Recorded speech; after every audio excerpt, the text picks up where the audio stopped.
الكفار رحماء بينهم تراهم ركعا سجدا يبتغون فضلا من الله ورضوانا سيماهم في وجوههم من أثر السجود ذلك مثلهم في التوراة ومثلهم في الإنجيل كزرع أخرج شطأه فآزره فاستغلظ فاستوى على سوقه يعجب الزراع ليغيظ بهم الكفار وعد الله الذين آمنوا وعملوا الصالحات منهم مغفرة وأجرا عظيما صدق الله العظيم.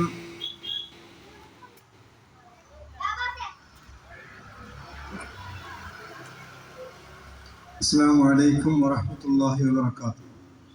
بسم الله الرحمن الرحيم. الحمد لله رب العالمين والصلاة والسلام على سيد المرسلين وعلى آله وصحبه أجمعين ومن تبعهم بإحسان إلى يوم الدين.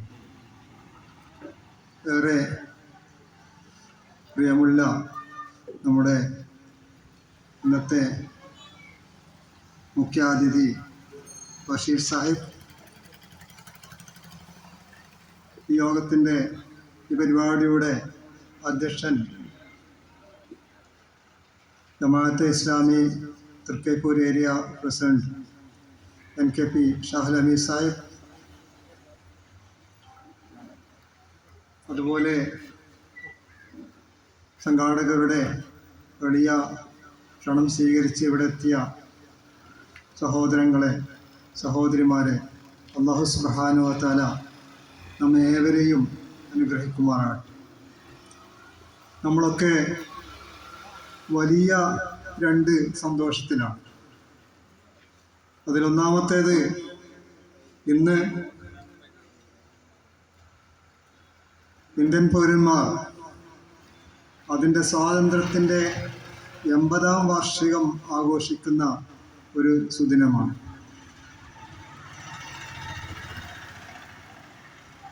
നമ്മുടെ നാട് ഇംഗ്ലീഷുകാരുടെ പിടുത്തത്തിൽ നിന്ന് മോചനം ലഭിച്ച് സ്വാതന്ത്ര്യം കിട്ടിയ ഒരു സന്തോഷം. രണ്ടാമത്തേത്, നബി സല്ലല്ലാഹു അലൈഹി വസല്ലമയുടെ ജന്മം കൊണ്ട് പവിത്രമായ ഒരു മാസത്തിൽ അതിൻ്റെ 2ാമത്തെ ദിനമാണ് ഇന്ന്. മുസ്ലിം ലോകം അള്ളാഹുവിൻ്റെ റസൂലിനെ സല്ലല്ലാഹു അലൈഹി വസല്ലം എല്ലാ ദിവസവും ഓർക്കാറുണ്ട്. നമസ്കാരത്തിലും ബാങ്കിലും ഇഖാമത്തിലും നമസ്കാരത്തിന് ശേഷവും അങ്ങനെ നിത്യം ധാരാളം തവണ റസൂലുള്ളാഹി സ്വല്ലല്ലാഹു അലൈഹി വസല്ലം ഓർക്കുകയും അവിടത്തേക്ക് സലാത്ത് ചൊല്ലുകയും ചെയ്യുന്ന പതിവ് നമുക്കുണ്ട്. ആ ഒരു റസൂലിൻ്റെ പിറവി കൊണ്ട് അനുഗ്രഹീതമായ ഒരു മാസത്തിലാണ് നമ്മൾ. ആ ഒരു സന്ദർഭത്തിലാണ് വെളിച്ചമാണ് തിരുദൂതർ എന്ന തലക്കെട്ടിൽ കേരളത്തിന് ഒരറ്റം മുതൽ മറ്റൊരറ്റം വരെ നടക്കുന്ന ഒരു ക്യാമ്പയിനിൻ്റെ ഭാഗമായിട്ട് തിരുനബിയും ഖുർആനിൻ്റെ മാധുര്യവും എന്ന തലക്കെട്ടിൽ ഇവിടെ ഒരു പ്രഭാഷണം സംഘടിപ്പിച്ചിട്ടുണ്ട്. ഖുർആൻ സ്റ്റഡി സെൻറ്റർ കേരളയുടെ മേൽനോട്ടത്തിൽ ഇവിടെ നമ്മുടെ ഉടുമ്പന്തല ആരംഭിച്ച ഖുർആൻ സ്റ്റഡി സെൻറ്ററിൻ്റെ ഒരു പരിപാടി ആയിട്ടാണ് ഇന്നിവിടെ ഈ ഒരു ഒത്തുചേരൽ നടത്തുന്നത്. പരിശുദ്ധ ഖുർആനിൻ്റെ പ്രചരണത്തിനായി 400 പതിറ്റാണ്ടിലധികം വളരെ വ്യവസ്ഥാപിതമായി കേരളത്തിൽ നടത്തിവരുന്ന ഒരു കോഴ്സാണ് ഖുർആൻ സ്റ്റഡി സെൻറ്റർ കേരള നടത്തുന്നത്. 8 വർഷം കൊണ്ട് ഖുർആൻ ആദ്യാവസാനം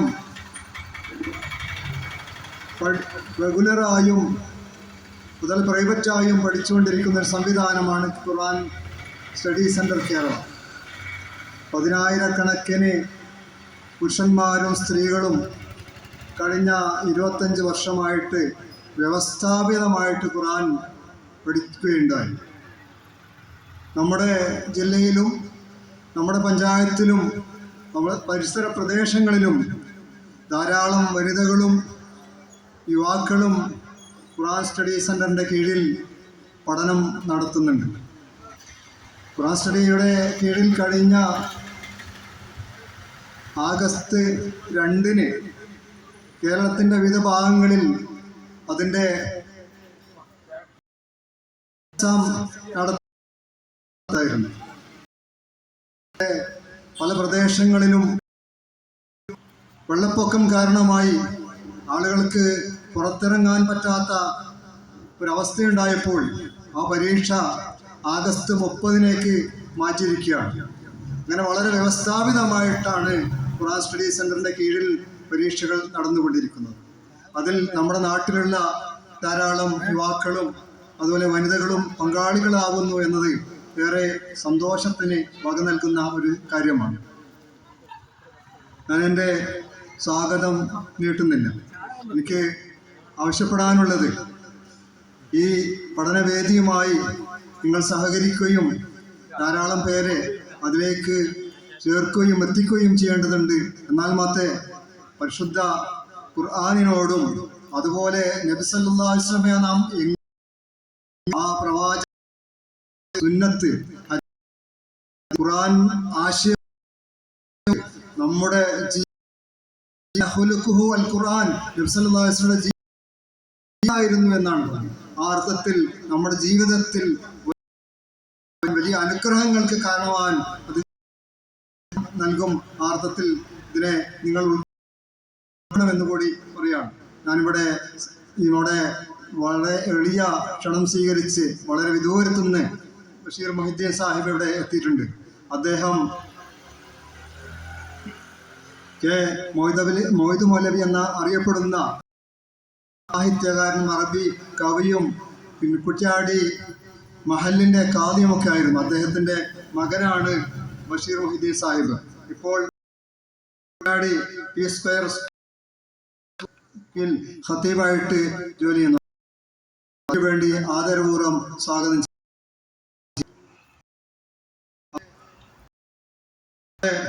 അധ്യക്ഷം വഹിക്കുന്നത് ഇസ്ലാമി ഹിന്ദ് തൃക്കേപ്പൂർ ഏരിയ പ്രസിഡന്റ് എഴുത്തുകാരനും സാഹിത്യകാരനുമായ NKP ഷാഹ്ലമി സാഹിബാണ്. അദ്ദേഹത്തെയും ആദരപൂർവ്വം സ്വാഗതം ചെയ്യും. അതുപോലെ ഇവിടെ ഐമൻ സയ്യിദ് നന്ദി പ്രകാശിപ്പിക്കുന്ന PC സാബിർ എന്നിവരെയും അതുപോലെ നിങ്ങളെല്ലാവരെയും ഒന്നുകൂടി സ്വാഗതം ആശിച്ചുകൊണ്ട് ഞാൻ എൻ്റെ വാക്കുകൾക്ക് വിരാമമിടുന്നു. അസ്സലാമു അലൈക്കും വറഹ്മത്തുള്ളാഹി. അധ്യക്ഷസ്ഥാനത്തേക്ക് NKP ഷാഹ്ലമി സാഹിബിനെ ആദരവോടെ ക്ഷണിക്കുന്നു.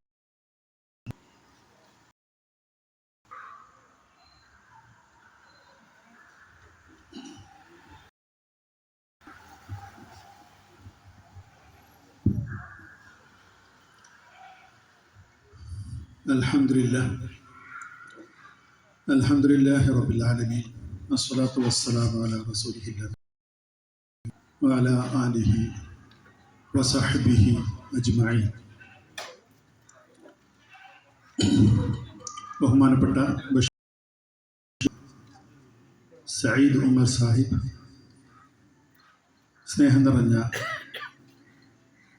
സദസ്യരെ, സഹോദരങ്ങളെ, സഹോദരികളെ, കുട്ടികളെ, വിദ്യാർത്ഥികളെ, അള്ളാഹുവിൻ്റെ അനുഗ്രഹം നമ്മിൽ സദാസമയവും ഉണ്ടാകട്ടെ എന്ന് പ്രാർത്ഥിക്കുകയാണ്. ഈ സദസ്സ് അള്ളാഹു അനുഗ്രഹിച്ച ഏറ്റവും നല്ല ഒരു സദസ്സാണ് എന്ന് നമുക്ക്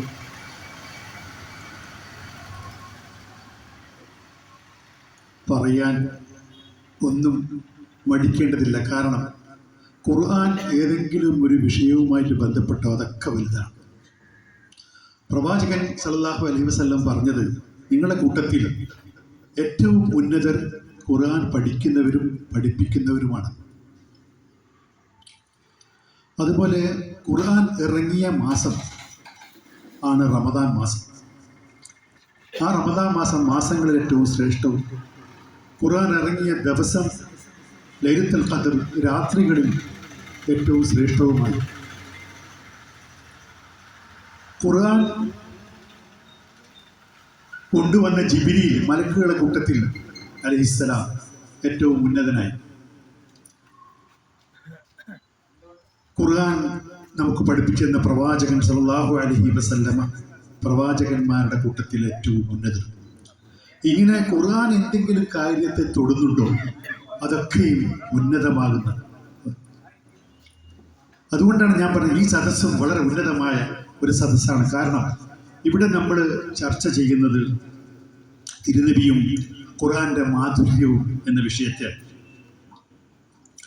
ഞാനെൻ്റെ സമയം കൂടുതൽ എടുക്കുന്നില്ല, കാരണം നിങ്ങളൊക്കെ ആകാംക്ഷയോടെ കാത്തു നിൽക്കുന്ന ഒരു പ്രഭാഷണം ബഷീർ മുഹിദ്ദീൻ സാഹിബിൻ്റെ കാത്തു നിൽക്കുകയാണ്.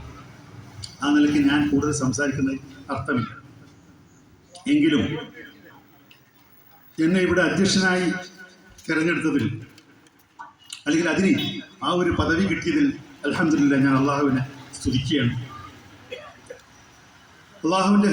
അള്ളാഹുവിൻ്റെ അനുഗ്രഹത്താൽ നമ്മുടെ ഹൃദയങ്ങളെ ഖുർആനിലേക്കും തിരുനബിയുടെ ജീവിതത്തിലേക്കും കൂടുതൽ അടുപ്പിക്കുന്ന ഒരു സുന്ദരമായ ഒരു സദസ്സാണ്. ഖുർആൻ കേവലം പാരായണം ചെയ്യാനുള്ള ഒരു ഗ്രന്ഥമല്ല. ഖുർആനെ കുറിച്ച് സമയത്തോടെ രണ്ട് വാക്കുകളാണ് നമ്മൾ അറിയുക പാരായണത്തെ സംബന്ധിച്ച് പറഞ്ഞത്. ഒന്ന് ഖിറാഅത്ത്, പിന്നൊന്ന് തിലാവത്ത്. ഇത് ഖിറാഅത്ത് എന്ന് പറഞ്ഞാൽ കേവലമായ പാരായണമാണ്. കേവലമായ പാരായണം എല്ലാവരും ചെയ്യുന്ന കാര്യമാണ്. പക്ഷെ തിലാവത്ത് എന്ന് പറഞ്ഞാൽ അതും പാരായണം തന്നെയാണ്. പക്ഷേ അതിൻ്റെ പിന്നിലൊരു ഖുർആനെ പിന്തുടരുക എന്നൊരർത്ഥം കൂടിയുണ്ട്.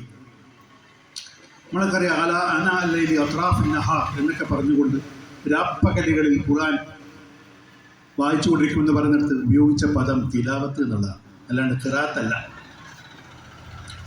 അപ്പോൾ ആ ഖുർആൻ മനുഷ്യരാശിക്ക് ജീവിതമായി കാണിച്ചു തന്ന മഹത്തായ മാതൃകയാണ് നമ്മുടെ പ്രവാചകൻ സല്ലല്ലാഹു അലൈഹി വസല്ലം. ഇവിടെ പറഞ്ഞു സയ്യിദ് സാഹിബ്, പ്രവാചകന്റെ സ്വഭാവത്തെക്കുറിച്ച് ആയിഷ റളിയല്ലാഹു അൻഹയോട് ചോദിക്കപ്പെട്ടപ്പോൾ ആ മഹദി പറഞ്ഞത് കാന ഖുലുഖുഹു ഖുർആൻ, അദ്ദേഹത്തിൻ്റെ സ്വഭാവം ഖുർആൻ തന്നെയാണ്.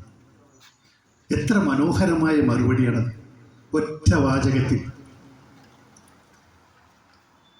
ഞാൻ പറയുന്നു, ഒരു പുസ്തകം തന്നിട്ട് നിങ്ങളോട് പറയുന്നു ഇതാണ് ആ വ്യക്തി എന്ന് പറഞ്ഞാൽ ആ വ്യക്തി ചിലപ്പോൾ മരിച്ചു പോയിട്ടുണ്ടാവും. പക്ഷെ ആ വ്യക്തിയെക്കുറിച്ച് അറിയാൻ നമ്മൾ ആ പുസ്തകം വായിക്കും. എന്നതുപോലെ ഖുർആൻ നമ്മുടെ പാരായണത്തിൽ അല്ലെങ്കിൽ ഖുർആൻ പഠിക്കുമ്പോഴാണ് നമ്മൾ മനസ്സിലാക്കുക കൂടുതൽ. അതുപോലെ പ്രവാചകന്റെ ജീവിതം കൂടുതൽ പഠിക്കുന്ന സമയത്താണ്, അതിൻ്റെ മാസമാണിത്, സമയത്താണ് ഖുർആനെ കുറിച്ച് മനസ്സിലാകുക. വൈസ് വേഴ്സ, അങ്ങോട്ടും പ്രവാചകനെയും പ്രവാചകരിൽ നിന്ന് ഖുർആനെയും മനസ്സിലാക്കുന്ന കാന ഖുലുഖുഹു ഖുർആൻ, ആ സ്വഭാവം, അതാണ് ഖുർആനെ കുറിച്ച് നമുക്ക് പറയാനുള്ളത്.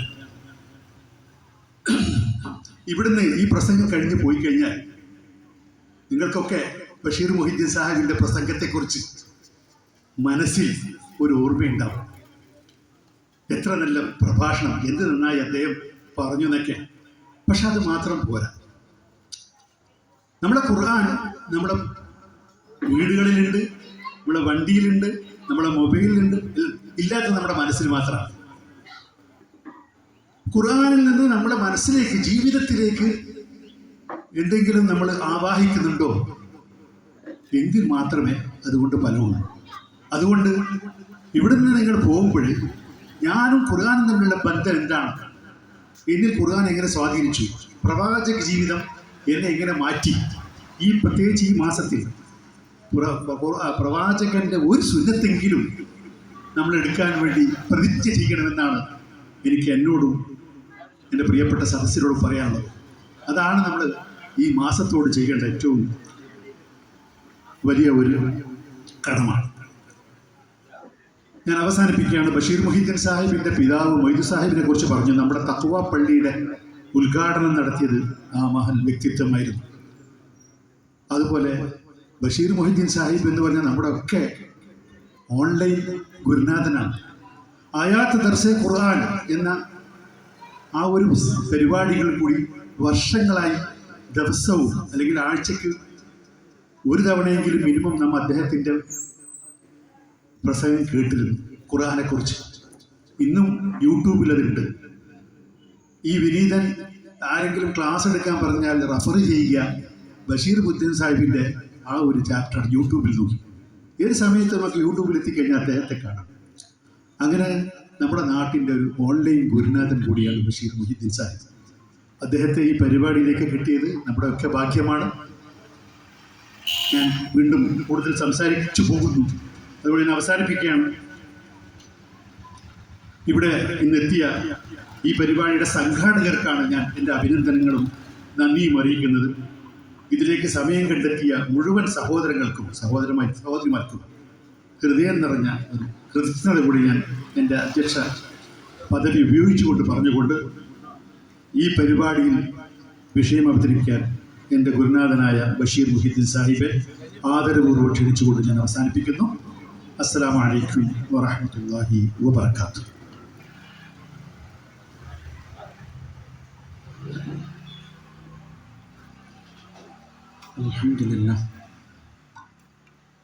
الحمد لله الذي أنزل على عبده الكتاب ولم يجعل له عوجا وصلى الله على محمد وعلى آله وصحبه أجمعين.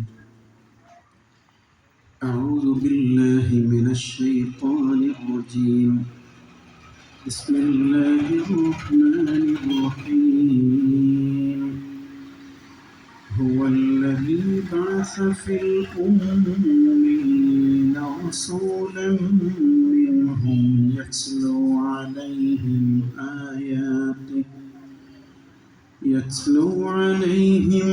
آياته ويزكيهم ويعلمهم الكتاب والحكمة وإن كانوا من قبل لفي ضلال مبين.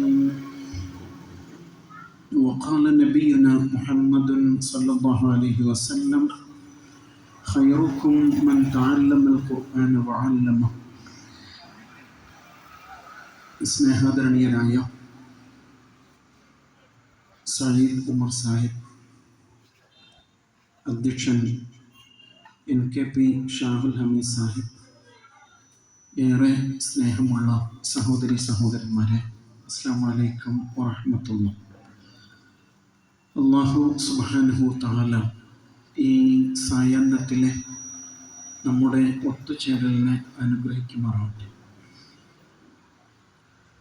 അല്ലാമ മുഹമ്മദ് ഇഖ്ബാലിൻ്റെ ഒരു കവിതാശകലത്തിൻ്റെ മലയാളം ഇങ്ങനെയാണ്: സമ്മതിക്കുന്നേയില്ല ഭയം മദീനയിലേക്ക് ഒറ്റയ്ക്ക് പോകാൻ, സമ്മതിക്കുന്നേയില്ല ഭയം മദീനയിലേക്ക് ഒറ്റയ്ക്ക് പോകാൻ.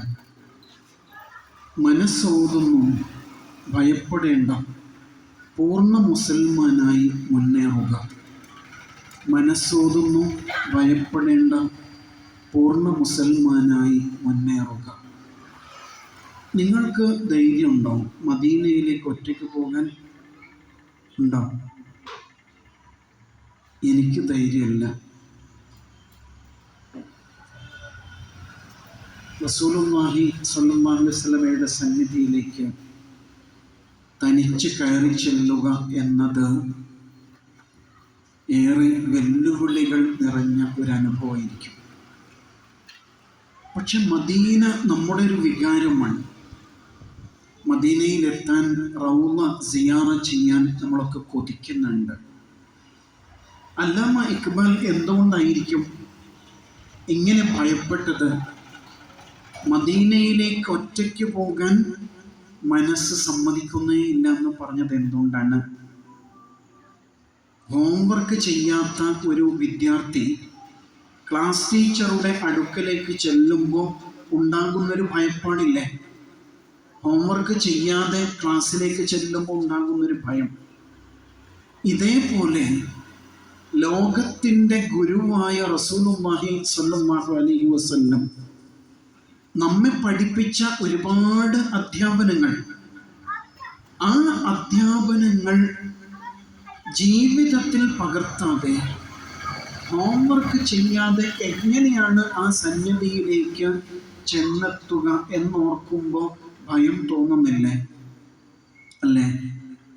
അവിടുന്ന് നമ്മുടെ മുഖത്തേക്ക് നോക്കിയെങ്കിൽ നമ്മുടെ മനസ്സകം കാണും. എൻ്റെ അധ്യാപനങ്ങൾ എത്രത്തോളം നിങ്ങൾ നെഞ്ചോട് ചേർത്തിട്ടുണ്ട് എന്നൊരു ചോദ്യം ഉന്നയിച്ചാൽ നമ്മൾ പതറിപ്പോകും. അല്ലേ? ആ ജീവിതവും നമ്മുടെ ജീവിത ശൈലിയും തമ്മിൽ അടുപ്പമാണോ അകൽച്ചയാണോ എന്ന് ആലോചിക്കേണ്ട സവിശേഷമായ ഒരു സന്ദർഭമാണിത്. ഇമാം ബൂസൂരി റഹ്മഹുല്ലാഹ് ഖസീദത്തുൽ ബുർദയിൽ അവിടുത്തെ ജീവിതത്തെ ഒരുപാട് വർണ്ണിക്കുന്നുണ്ട്. അതിൽ ഒരു വരി ഇങ്ങനെയാണ്: കശംസി തദ്ഹറു ലിൽഐനൈനി മിൻ ബുഅദിൻ സഗീറതൻ വതകില്ലു തർഫ മിൻ അമമി. സൂര്യനെ പോലെയാണ്. സൂര്യനെ ഇപ്പോൾ കണ്ടുകൊണ്ടിരിക്കുന്നുണ്ട്. സൂര്യനിലേക്ക് അകലെ നിന്ന് നോക്കാൻ വലിയ പ്രയാസം ഉണ്ടാവില്ല. വൈകുന്നേരം സൂര്യനിലേക്ക് നോക്കാൻ വലിയ ബുദ്ധിമുട്ടുണ്ടാവില്ല. പക്ഷെ നട്ടുച്ച നേരത്ത് സൂര്യനിലേക്ക് നോക്കി നിൽക്കാൻ പറ്റുമോ? സൂര്യൻ കൂടുതൽ ഭൂമിയുമായിട്ട് അടുക്കുന്ന സമയമാണത്. ആ സമയത്ത് സൂര്യനിലേക്ക് നോക്കുമ്പോൾ നമ്മുടെ കണ്ണീരണിഞ്ഞ് അസ്വസ്ഥമായി മഞ്ഞളിച്ചു പോകും. അല്ലേ? കണ്ണടഞ്ഞു പോകും. അവിടുത്തെ ജീവിതം അങ്ങനെയാണ്. അകലെ നിന്ന് നോക്കുമ്പോൾ നമുക്ക് വലിയ കുഴപ്പമില്ല, ഇതൊക്കെ എല്ലാവർക്കും കഴിയുന്നതല്ലേ എന്ന് തോന്നും. പക്ഷെ അടുക്കും തോറും ആ ജീവിതം നമ്മെ വല്ലാതെ വിസ്മയിപ്പിച്ച് കളയും എന്നാണ് ഈ പറയുന്നതിൻ്റെ അർത്ഥം. അതാണ് റസൂൽ സ്വല്ലല്ലാഹു അലൈഹി വസല്ലമയുടെ ജീവിതത്തിൻ്റെ സവിശേഷത. നിങ്ങൾ ആ ജീവിതത്തിലെ കുഞ്ഞു കുഞ്ഞു കാര്യങ്ങളിലേക്ക് ഒന്ന് അടുത്ത് അറിയാൻ വേണ്ടിയിട്ടൊന്ന് ശ്രമിച്ചു നോക്ക്. ആ വീട്ടിൻ്റെ അകത്തേക്കൊന്ന് പാളി നോക്കിയിട്ടുണ്ടോ നിങ്ങൾ? നമുക്ക് ചരിത്രം പറഞ്ഞു തരുന്നുണ്ട്. ആ വീടിൻ്റെ ആകെ വിസ്തീർണം എത്രയാണെന്നറിയാം? 10 മുഴം ആണ് അതിൻ്റെ നീളം, 7 മുഴാണ് അതിൻ്റെ വീതി എന്ന് പറയുന്നു. എന്ന് പറഞ്ഞ് ഇന്ന് നമ്മുടെ വീട്ടിലെ ഒരുപക്ഷെ ഒരു വാഷ്റൂമിൻ്റെ അല്ലെങ്കിൽ ഒരു ബെഡ്റൂമിൻ്റെ അത്രയാണ് ആകെപ്പാടെ ആ വീടുണ്ടായിരുന്നത് എന്നാണ്. അങ്ങനെ ഒരു വീട് നമുക്കിന്ന് സങ്കല്പിക്കാൻ പറ്റുമോ? അതിനകത്താണ് അവിടുന്ന് കിടന്നുറങ്ങുന്നത്. അതിൻ്റെ ഒരു ഭാഗത്താണ് അവിടുത്തെ അടുക്കള. എല്ലാം അതിൻ്റെ അകത്താണ്. ആ വീട്ടിനകത്തെ ആഡംബരങ്ങൾ എന്തൊക്കെയാണെന്നറിയാം? കയറി ചെല്ലുമ്പോൾ ഉമ്മറത്ത് ഒരു വിരി തൂക്കിയിട്ടുണ്ട്. വിരി മാത്രമേ ഉള്ളൂ, വാതിലില്ല. അത് വെയിലിലും തണുപ്പിലും മഴയത്തും ഒക്കെയുള്ള ഒരു കാവലായിട്ട് തൂക്കിയിരിക്കുന്ന വിരിയാണ്. നിങ്ങൾ ആ വീട്ടിൻ്റെ അകത്തേക്ക് ചെന്നാൽ ആ ചുമര് ഇങ്ങനെ ചെത്തി തേച്ച ചുമരല്ല, വെറും മൺകട്ടകൾ അടുക്കി വെച്ച പരുക്കൻ ചുമരാണ് അവിടെ കാണുന്നത്. ആ വീട്ടിലെ ആഡംബരങ്ങൾ എന്തൊക്കെയാണെന്നറിയാം? ഒരു ഈത്തപ്പനയോല കൊണ്ട് ഉണ്ടാക്കിയ ഒരു പായ എന്ന് വേണമെങ്കിൽ പറയാം, അങ്ങനെ ഒന്നാണുള്ളത്. പിന്നെ ഈത്തപ്പഴത്തിൻ്റെ കുരു നിറച്ച ഒരു ചാക്കാണ് അവിടുന്ന് തലയണയായിട്ട് ഉപയോഗിച്ചിരുന്നത്. പിന്നെ ആ വീട്ടിലെ ആഡംബരം എന്താണെന്നറിയോ? ഒരു മണ്ണിൻ്റെ കൂജയാണ് വെള്ളം എടുത്തു വെക്കുന്നത്. ഇത്രയൊക്കെ ഉള്ളൂ. വിശാലമായ ഒരു രാഷ്ട്രത്തിൻ്റെ തലവനായിരിക്കെ അവിടുത്തെ ജീവിത ശൈലിയാണിത്. നമുക്ക് അങ്ങനെ ഒന്ന് ജീവിക്കാൻ പറ്റുമോ? അല്ലേ? അപ്പം നമ്മൾ പറയും അന്ന് കഷ്ടപ്പാട് കൊണ്ടായിരിക്കും, ദാരിദ്ര്യം കൊണ്ടായിരിക്കും അങ്ങനെ ജീവിച്ചത്. അങ്ങനെയൊന്നും ആയിരുന്നില്ല. ഖുർആൻ തന്നെ പറയുന്നില്ലേ, താങ്കളെ അള്ളാഹു ദരിദ്രനായി കണ്ടു, ഐശ്വര്യം നൽകി, ധന്യത നൽകി എന്ന് ഖുർആൻ പറയുന്നുണ്ട്. അങ്ങനെ എപ്പോഴും ദാരിദ്ര്യത്തിൽ കഴിച്ചുകൂട്ടിയ ജീവിതമൊന്നുമല്ല. പലപ്പോഴും ആ പായിൽ കിടന്നിട്ട് പുറത്ത് ചുവന്ന പാട് വീണപ്പോൾ സ്വഹാബിമാർ പറയുന്നുണ്ട്, റസൂലേ സല്ലല്ലാഹു അലൈഹി വസല്ലം, കുറച്ചുകൂടി സൗകര്യങ്ങളൊക്കെ ആയിക്കൂടെ, നല്ല സോഫ്റ്റ് ആയിട്ടുള്ള ഒരു ബെഡ് ഞങ്ങൾ കൊണ്ടുവന്ന് തരട്ടെ എന്ന് ചോദിക്കുന്നുണ്ട്. അപ്പൊ എന്താ മറുപടി? മാ ലീ വദ്ദുനിയ, ഞാൻ തമ്മിൽ എന്ത്? ഇസ്തമല്ല തഹ്ത ഷജറ, ഒരു മരച്ചുവട്ടില് അല്പനേരം വിശ്രമിക്കുന്ന ഒരു യാത്രക്കാരൻ മാത്രമാണ് ഞാൻ. അല്പം വിശ്രമിച്ച് ഞാൻ എൻ്റെ ലക്ഷ്യമാകുന്ന പരലോകത്തേക്ക് കടന്നു പോകും എന്ന് പറയുന്നുണ്ട് അല്ലേ? വല്ലാത്തൊരു വാചകമാണിത്. ആലോചിച്ച് നോക്കിയിട്ടുണ്ടാവും. അവിടുന്ന് ഈ ദുനിയാവുമായി ബന്ധപ്പെട്ട് അത്രയൊക്കെ ആഗ്രഹിച്ചിട്ടുള്ളൂ എന്നാണ് പറയുന്നത്. അത്ഭുതമാണ് ജീവിതം മുഴുവനും. അത് ബോധപൂർവം തിരഞ്ഞെടുത്ത ഒരു ജീവിത രീതിയാണ്. അതാണ് ഇതിൽ മനസ്സിലാകുന്നത്. അല്ലെങ്കിൽ നല്ല സോഫ്റ്റായ ബെഡ് കൊണ്ടുവന്ന് കൊടുക്കാൻ, നല്ല വീട് വെച്ച് കൊടുക്കാനൊക്കെ ആളുകൾ അവിടെ ഉണ്ടായിരുന്നു. പക്ഷെ അവിടുന്ന് അതൊന്നും ആഗ്രഹിച്ചില്ല. 25-ാമത്തെ വയസ്സിൽ ആ നല്ല യുവത്വത്തിൻ്റെ പ്രസരിപ്പുള്ള നാളില്, ആ നാട്ടിലെ ഏറ്റവും വലിയ ഗോത്രത്തില് ഏറ്റവും നല്ല തറവാട്ടിലല്ലേ ജനിച്ചത്? നമ്മളൊക്കെ മദ്രസ പഠിച്ച ഖുറൈശി ഗോത്രത്തിൽ, ഹാഷിം കുടുംബത്തിൽ അല്ലേ? അങ്ങനെ പിറന്ന 25 വയസ്സുള്ള ആ ചെറുപ്പക്കാരൻ ആദ്യമായിട്ട് വിവാഹം കഴിക്കുന്നത് 40 വയസ്സുള്ള, നേരത്തെ 2 തവണ വിധവയായ, 2 മക്കളുടെ ഉമ്മയായ ഒരു മഹതിയെയാണ്. 15 വയസ്സിന് വ്യത്യാസമുണ്ട്. എന്തോ കുഴപ്പമുണ്ടല്ലേ? ഇങ്ങനല്ലേ നമ്മൾ പറയാം? അല്ലെങ്കിൽ ആ പണിക്ക് എന്തിനാ നിന്നത് എന്ന് നമ്മൾ ആലോചിക്കും. നമ്മുടെ ജീവിത സങ്കല്പങ്ങളെ ആകെ അട്ടിമറിച്ച് കളയാണ് അവിടുന്ന്. ഇത് സംഭവിക്കുന്നത് പ്രവാചകത്വത്തിന്റെ മുമ്പാണ് അല്ലേ? 25-ാമത്തെ വയസ്സിലാണ് എന്ന കാര്യം കൂടി ഓർക്കണം. ഇങ്ങനെ അടുക്കും തോറും നമ്മെ വല്ലാതെ വിസ്മയിപ്പിച്ച് കളയുന്നൊരു ജീവിതമാണ്. സാധാരണ അങ്ങനെയല്ല. നമ്മൾ ഫോണിൽ കാണുന്ന ഒരുപാട് സെലിബ്രിറ്റീസ് ഇല്ലേ, ഇങ്ങനെ ഷോർട്സ് ആയിട്ടൊക്കെ അവർ നടക്കുന്നതും അവരുടെ ഡ്രസ്സും അതൊക്കെ കണ്ട് നമ്മളിങ്ങനെ വിസ്മയിച്ച് നിൽക്കും. അവരിൽ പലരും നമ്മൾ അടുത്ത് ചെന്ന് കാണുമ്പോൾ, ഓ ഇയാൾ ഇത്രയേ ഉള്ളൂ എന്ന് നമുക്ക് തോന്നും അല്ലേ? ഈ കാണിക്കൽ മാത്രമേ ഉള്ളൂ. അടുക്കും തോറും അവരിൽ നിന്ന് അകലാൻ നമുക്ക് തോന്നിപ്പോവും. പക്ഷേ അവിടുത്തെ ജീവിതം അങ്ങനെയല്ല. അടുക്കും തോറും നമ്മൾ വല്ലാതെ വിസ്മയിപ്പിച്ച് കളയുന്നു എന്നുള്ളതാണ്. ഇതായിരുന്നു ആ ജീവിതം. ഇതെങ്ങനെ സംഭവിച്ചതാണ്? അതിൻ്റെ അടിസ്ഥാന കാരണമാണ് വിശുദ്ധ ഖുർആൻ എന്ന് പറയുന്നത്. ഖുർആനിനെ റസൂൽ സല്ലല്ലാഹു അലൈഹി വസല്ലമയുടെ ജീവിതത്തിൽ നിന്ന് വേർപെടുത്തിയിട്ട് പഠിക്കാൻ നമുക്ക് സാധ്യമല്ല. പ്രവാചക ജീവിതത്തെ പഠിക്കുമ്പോൾ ഖുർആനുമായിട്ട് കണക്ട് ചെയ്തുകൊണ്ടല്ലാതെ നമുക്ക് മനസ്സിലാക്കാൻ പറ്റില്ല. അല്ലാഹു സുബ്ഹാനഹു വ തആല ഒരു മനുഷ്യൻ്റെ അകം അവനേക്കാൾ നന്നായിട്ട് അറിയുന്ന പടച്ച തമ്പുരാൻ റസൂലുള്ളാഹി സ്വല്ലല്ലാഹു അലൈഹി വസല്ലമയ്ക്ക് ചില സർട്ടിഫിക്കറ്റുകൾ കൊടുത്തതായിട്ട് ഖുർആൻ പറയുന്നുണ്ട് അല്ലേ? അല്ലാഹു തആല ഖുർആനിലൂടെ എടുത്തു പറയുന്നു,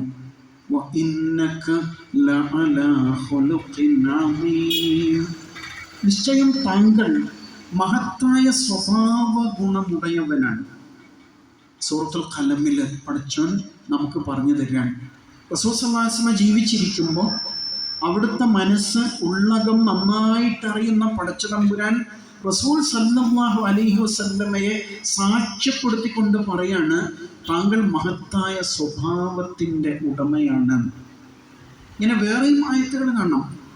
ഫബിമാ റഹ്മത്തിൻ മിനല്ലാഹി ലിൻത ലഹും, അള്ളാഹുവിൻ്റെ കാരുണ്യത്താൽ താങ്കൾ സമൂഹത്തോട്, മനുഷ്യരോട് അങ്ങേയറ്റം സൗമ്യമായിട്ടാണല്ലോ പെരുമാറുന്നത്. വലൗ കുന്ത ഫദ്ദൻ ഗലീദൽ ഖൽബി ലൻഫദ്ദു മിൻ ഹൗലിക്, താങ്കളെങ്ങാനും പരുഷപ്രകൃതനായ കഠിന ഹൃദയനായിരുന്നെങ്കിൽ താങ്കൾക്ക് ചുറ്റിൽ നിന്ന് ആളുകൾ പിരിഞ്ഞു പോയേനെ എന്ന് പറയുന്നുണ്ട് അല്ലേ? കാന്തവും ഇരുമ്പും പോലെ എന്ന് പറയില്ലേ നമ്മൾ, അല്ലെങ്കിൽ ഒരു മധുരമുള്ളയിടത്ത് പൂവില് പൂമ്പാറ്റയും തേനീച്ചയും വരുന്ന പോലെ പ്രവാചക സന്നിധിയിൽ ആളുകൾ ഇങ്ങനെ ആകർഷിക്കപ്പെട്ടുകൊണ്ടിരുന്നു. എന്താ കാരണം? അവിടുത്തെ സ്വഭാവ വൈശിഷ്ട്യമാണ് അല്ലേ? റസൂലുള്ളാഹി സ്വല്ലല്ലാഹു അലൈഹി വസല്ലം ഒരു വലിയ ഒരു സദസ്സിനെ അഭിമുഖീകരിക്കുമ്പോൾ ആ സദസ്സിലെ ഓരോ ആൾക്കും തോന്നുമായിരുന്നു അവിടുന്ന് എന്നോട് മാത്രമാണ് സംസാരിക്കുന്നത്. അങ്ങനെയാണ്. അത്രയും ആളുകളുമായിട്ട് വല്ലാത്ത അറ്റാച്ച്മെൻറ്റ്, വല്ലാത്ത ഹൃദയ ബന്ധം റസൂൽ സല്ലല്ലാഹു അലൈഹി വസല്ലം കാത്തു സൂക്ഷിച്ചിരുന്നു എന്നാണ് പറയുന്നത്. ആ സ്വഭാവ ഗുണങ്ങളെക്കുറിച്ച് നമ്മൾ അറിയുമ്പോൾ അത്ഭുതപ്പെട്ടു ശരിക്കും. അതെത്ര ചെറുതായിരുന്നാലും അങ്ങനെയാണ്. റസൂൽ സല്ലല്ലാഹു അലൈഹി വസല്ലം ഒരാൾക്ക് കൈ കൊടുത്താൽ ആ കൈ തിരിച്ചു വാങ്ങൂല. എന്ന് പറഞ്ഞാൽ ആ കൈ റസൂൽ സല്ലല്ലാഹു അലൈഹി വസല്ലമക്ക് ഒരാൾക്ക് കൈ കൊടുത്താൽ ആ കൈ തിരിച്ചു വാങ്ങൂല എന്നാണ്. അപ്പോൾ റസൂലിന് ഒരുപാട് കൈകളുണ്ടായിരുന്നു ഇങ്ങനെ കൊടുക്കാൻ എന്ന് നമ്മൾ സംശയിക്കും. ഒരാൾക്ക് കൈ കൊടുത്താൽ ആർക്കാണോ കൊടുത്തത് അയാൾ കൈ വിടുന്നത് വരെ അവിടുന്ന് ഇങ്ങനെ പിടിച്ചുകൊണ്ടിരിക്കും. രണ്ടുപേര് കൈകൾ ചേർത്ത് പിടിക്കുമ്പോൾ അവർക്കിടയിലെ പാപങ്ങൾ ഊർന്നു വീണു പോകും എന്ന് റസൂൽ സ്വല്ലല്ലാഹു അലൈഹി വസല്ലം പഠിപ്പിക്കുന്നുണ്ട് അല്ലേ? ഇങ്ങനെ മനുഷ്യരെ വല്ലാതെ ചേർത്ത് പിടിച്ചിരുന്നു ആ ജീവിതം എന്ന് കാണാൻ പറ്റും. അതുകൊണ്ടാണ് 14 നൂറ്റാണ്ടുകൾ പിന്നിടുമ്പോഴും ആ ജീവിതത്തെ അടുത്തറിയാനും ആ ജീവിതത്തിലെ ഓരോ നിമിഷങ്ങളും അനുകരിക്കാനുമായിട്ട് ഇന്നും ലോക ജനസംഖ്യയുടെ 1/4 വരുന്ന ഒരു 200 കോടിയോളം വരുന്ന വലിയൊരു സമൂഹം ആവേശം കാണിച്ചുകൊണ്ടിരിക്കുകയാണ് അല്ലേ? അവിടുന്ന് എങ്ങനെയാണ് നഖം മുറിച്ചത്, എങ്ങനെയാണ് മുടി വെട്ടിയത്, എങ്ങനെയാണ് മീശ വെട്ടിയത്, എങ്ങനെയാണ് താടി വെച്ചത്, എങ്ങനെയാണ് നടന്നത്, എങ്ങനെയാണ് ഇരുന്നത്, എങ്ങനെയാണ് കിടന്നത്, എങ്ങനെയാണ് വെള്ളം കുടിച്ചത്, എങ്ങനെയാണ് ഭക്ഷണം കഴിച്ചത് അല്ലേ? ജീവിതത്തിൻ്റെ എല്ലാ വിശദാംശങ്ങളും സ്വകാര്യ ജീവിതത്തിലെ പല കാര്യങ്ങളെക്കുറിച്ച് പോലും അവിടുത്തെ പത്നിമാർ നമുക്ക് പറഞ്ഞു തരുന്നുണ്ട്. അത്രയും വിശദാംശങ്ങൾ നമ്മൾ പല മഹത്തുക്കളെക്കുറിച്ച് പഠിക്കുമ്പോൾ ഒരുപക്ഷെ അവർ മുന്നോട്ട് വെച്ച വലിയ സന്ദേശം നമുക്ക് വലിയ പാഠമായിട്ട് നമ്മുടെ കൂടെ ഉണ്ടാവും. പക്ഷെ അവരുടെ വ്യക്തി ജീവിതത്തിലേക്ക് കടക്കുമ്പോഴോ അവരുടെ തത്വവും പ്രയോഗവും തമ്മിൽ ഒരു ബന്ധവും ഇല്ലാത്ത പോലെ തോന്നും അല്ലേ? അങ്ങനെ പലപ്പോഴും സംഭവിക്കാം. പക്ഷെ റസൂലുള്ളാഹി സ്വല്ലല്ലാഹു അലൈഹി വസല്ലമയുടെ വ്യക്തിത്വം, ആ വ്യക്തി ജീവിതം തന്നെ വലിയ പാഠങ്ങൾ നമുക്ക് നൽകുന്നത് എന്ന് കാണാൻ പറ്റും. അതാണ് നേരത്തെ ഇവിടെ ഉദ്ധരിച്ച റസൂൽ സല്ലല്ലാഹു അലൈഹി വസല്ലമയുടെ വിശേഷണമായിട്ട് ആയിഷ റളിയല്ലാഹു അൻഹ പറയുന്ന വചനം, കാന ഖുലുഖുഹു അൽ ഖുർആൻ. ഖുർആൻ ഭൂമിയിലൂടെ സഞ്ചരിക്കുന്ന അനുഭവമായിരുന്നു എന്ന് പറയുന്നുണ്ട്.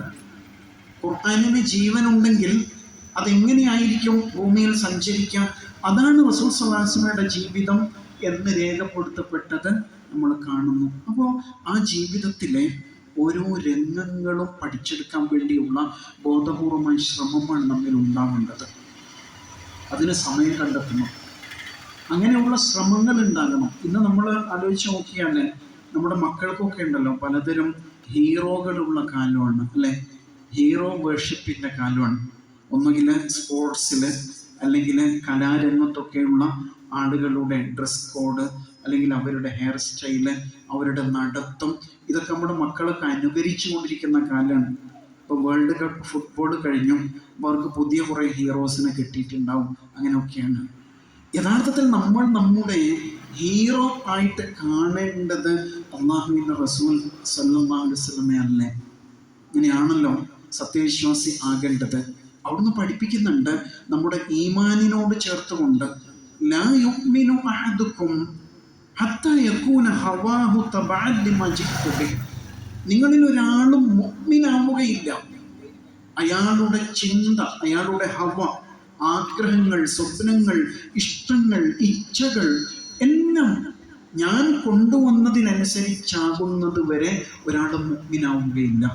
വല്ലാത്ത വാക്കാണ് അല്ലേ? നമ്മുടെ മനസ്സിലെ ഇഷ്ടങ്ങൾ പോലും അവിടുന്ന് കൊണ്ടുവന്ന ജീവിതശൈലിക്ക് മാതൃകക്കനുസരിച്ചാവണം എന്ന് റസൂൽ സല്ലല്ലാഹു അലൈഹി വസല്ലം. നമ്മൾ പല കാര്യങ്ങളിലും തീരുമാനം എടുക്കുമ്പോൾ അങ്ങനെയാണോ? എൻ്റെ വീട്ടിൽ കല്യാണം വന്നാൽ ഞങ്ങളുടെ തറവാട്ടുകാർ തീരുമാനിക്കും, അല്ലേ? അങ്ങനെയാണ്. അത് 3 ദിവസം വേണം, 4 ദിവസം വേണം, ഹൽദി വേണം, മൈലാഞ്ചി വേണം, മഞ്ഞ കല്യാണം വേണം, ഞങ്ങൾ തീരുമാനിക്കും. അങ്ങനല്ലേ? പക്ഷേ റസൂൽ സല്ലല്ലാഹു അലൈഹി വസല്ലം പഠിപ്പിക്കുന്നുണ്ട്, നിങ്ങളുടെ ആഗ്രഹങ്ങളും സ്വപ്നങ്ങളും ഞാൻ എന്താണോ കൊണ്ടുവന്നത് അതനുസരിച്ചാവണം. പക്ഷെ അങ്ങനെയല്ല. കുടുംബം തലയിലായാലും എവിടെയായിരുന്നാലും ഞങ്ങളുടെ നാട്ടു നടപ്പനുസരിച്ചാണ് ഞങ്ങൾ കല്യാണം നടത്തുള്ളൂ, അല്ലേ? എന്താ നമുക്ക് മാറ്റം ഉണ്ടാവാത്തത്? ആലോചിക്കേണ്ട വിഷയമാണത്, അല്ലേ? ഒരുപാട് ചിന്തിക്കാനുള്ള വിഷയമാണല്ലോ ഈ പറയുന്നത്. റസൂലുള്ളാഹി സ്വല്ലല്ലാഹു അലൈഹി വസല്ലമയുടെ കുടുംബജീവിതമൊക്കെ പഠിക്കുമ്പോൾ വേറിട്ട ഒരു ശൈലി അവിടെ നമ്മെ പഠിപ്പിച്ചായിട്ട് കാണാൻ പറ്റും. ജീവിതത്തിലുടനീളം അങ്ങനെയാണ്. പൊന്നാര മോള് ഫാത്തിമ റളിയല്ലാഹു അൻഹയുടെ കല്യാണം വരുന്നുണ്ട്, അല്ലേ? ഒരു ദിവസം ഒരു ചെറുപ്പക്കാരൻ അവിടുത്തെ മുമ്പിൽ വന്നിട്ട് ഇങ്ങനെ നിൽക്കാണ്. എന്താ അലി വന്നത് എന്ന് ചോദിക്കുന്നുണ്ട്. 2 തവണ ചോദിച്ചപ്പോൾ അലി റളിയല്ലാഹു അൻഹു പറയാണ്, എനിക്ക് ഫാത്തിമയെ വേണം, ഞാൻ ഫാത്തിമയെ വിവാഹാന്വേഷണം നടത്തിയിട്ട് വന്നതാണ്. അങ്ങനെയാണ് തൻ്റെ ഇടമുള്ള ചെറുപ്പക്കാരെങ്ങനെയാണ്, അല്ലേ? വാപ്പയുടെ മുമ്പിൽ വന്നിട്ട് പറയാണ് ചെയ്യാൻ, എനിക്ക് ആ മോളെ കെട്ടിച്ചേരണം. അങ്ങനെ പറഞ്ഞു. വാപ്പ ഒന്നും മിണ്ടില്ല. അസ്ർ നിസ്കാരത്തിന് പള്ളിയിൽ വെച്ച് കണ്ടപ്പോൾ ആ വാപ്പ ആ ചെറുപ്പക്കാരനോട് ചോദിക്കുന്നുണ്ട്, അലി നിന്റെ കയ്യിൽ എന്താ ഉള്ളത്? എന്താ ഉള്ളതെന്ന് ചോദിച്ചാൽ മഹറായി നൽകാൻ എന്തുണ്ടെന്ന ചോദ്യം. ഒന്നുമില്ല റസൂലേ. ആഹാ, കയ്യിലൊന്നും ഇല്ലാതെയാണ് എൻ്റെ മോളെ കല്യാണം കഴിക്കാൻ വന്നത് എന്ന് ചോദിച്ചില്ല. ബദറിൽ കിട്ടിയ ആ പടയെങ്കി എവിടെ? അത് വീട്ടിലുണ്ട്. എങ്കിൽ അത് വിൽപ്പന നടത്തിയിട്ട് അതിൻ്റെ തുക മഹർ എന്ന് വാപ്പ ആ പുതിയാപ്പിള ആകാൻ പോകുന്ന ചെറുപ്പക്കാരനോട് പറയാണ്. അതിന് പിന്നിൽ വേറെ അലി റളിയല്ലാഹു അൻഹു പടയങ്കിയുമായിട്ട് അങ്ങാടിയിലേക്ക് പോകുമ്പോൾ വിവരം അറിഞ്ഞിട്ട് ഉസ്മാൻ റളിയല്ലാഹു അൻഹു പിന്നാലെ കൂടുന്നുണ്ട്. എന്നിട്ട് ആ പടയങ്കി വാങ്ങിച്ചിട്ട് മാർക്കറ്റിൽ ഇല്ലാത്ത വില കൊടുക്കുന്നുണ്ട് എന്നാണ്. അത് മറ്റൊരു സംഭവമാണ്. വേറെ വർത്താനമൊന്നുമില്ല. ഏത് ഹാളിലാണ്, അല്ലേ? മെനു, ആരാണ് ഫോട്ടോഗ്രാഫർ, എന്തൊക്കെയാണ് റീൽസിലും മറ്റുമൊക്കെ വേണ്ടത്, വേറെ അങ്ങനെയുള്ള ഒരു ചർച്ച ഉണ്ടായില്ല.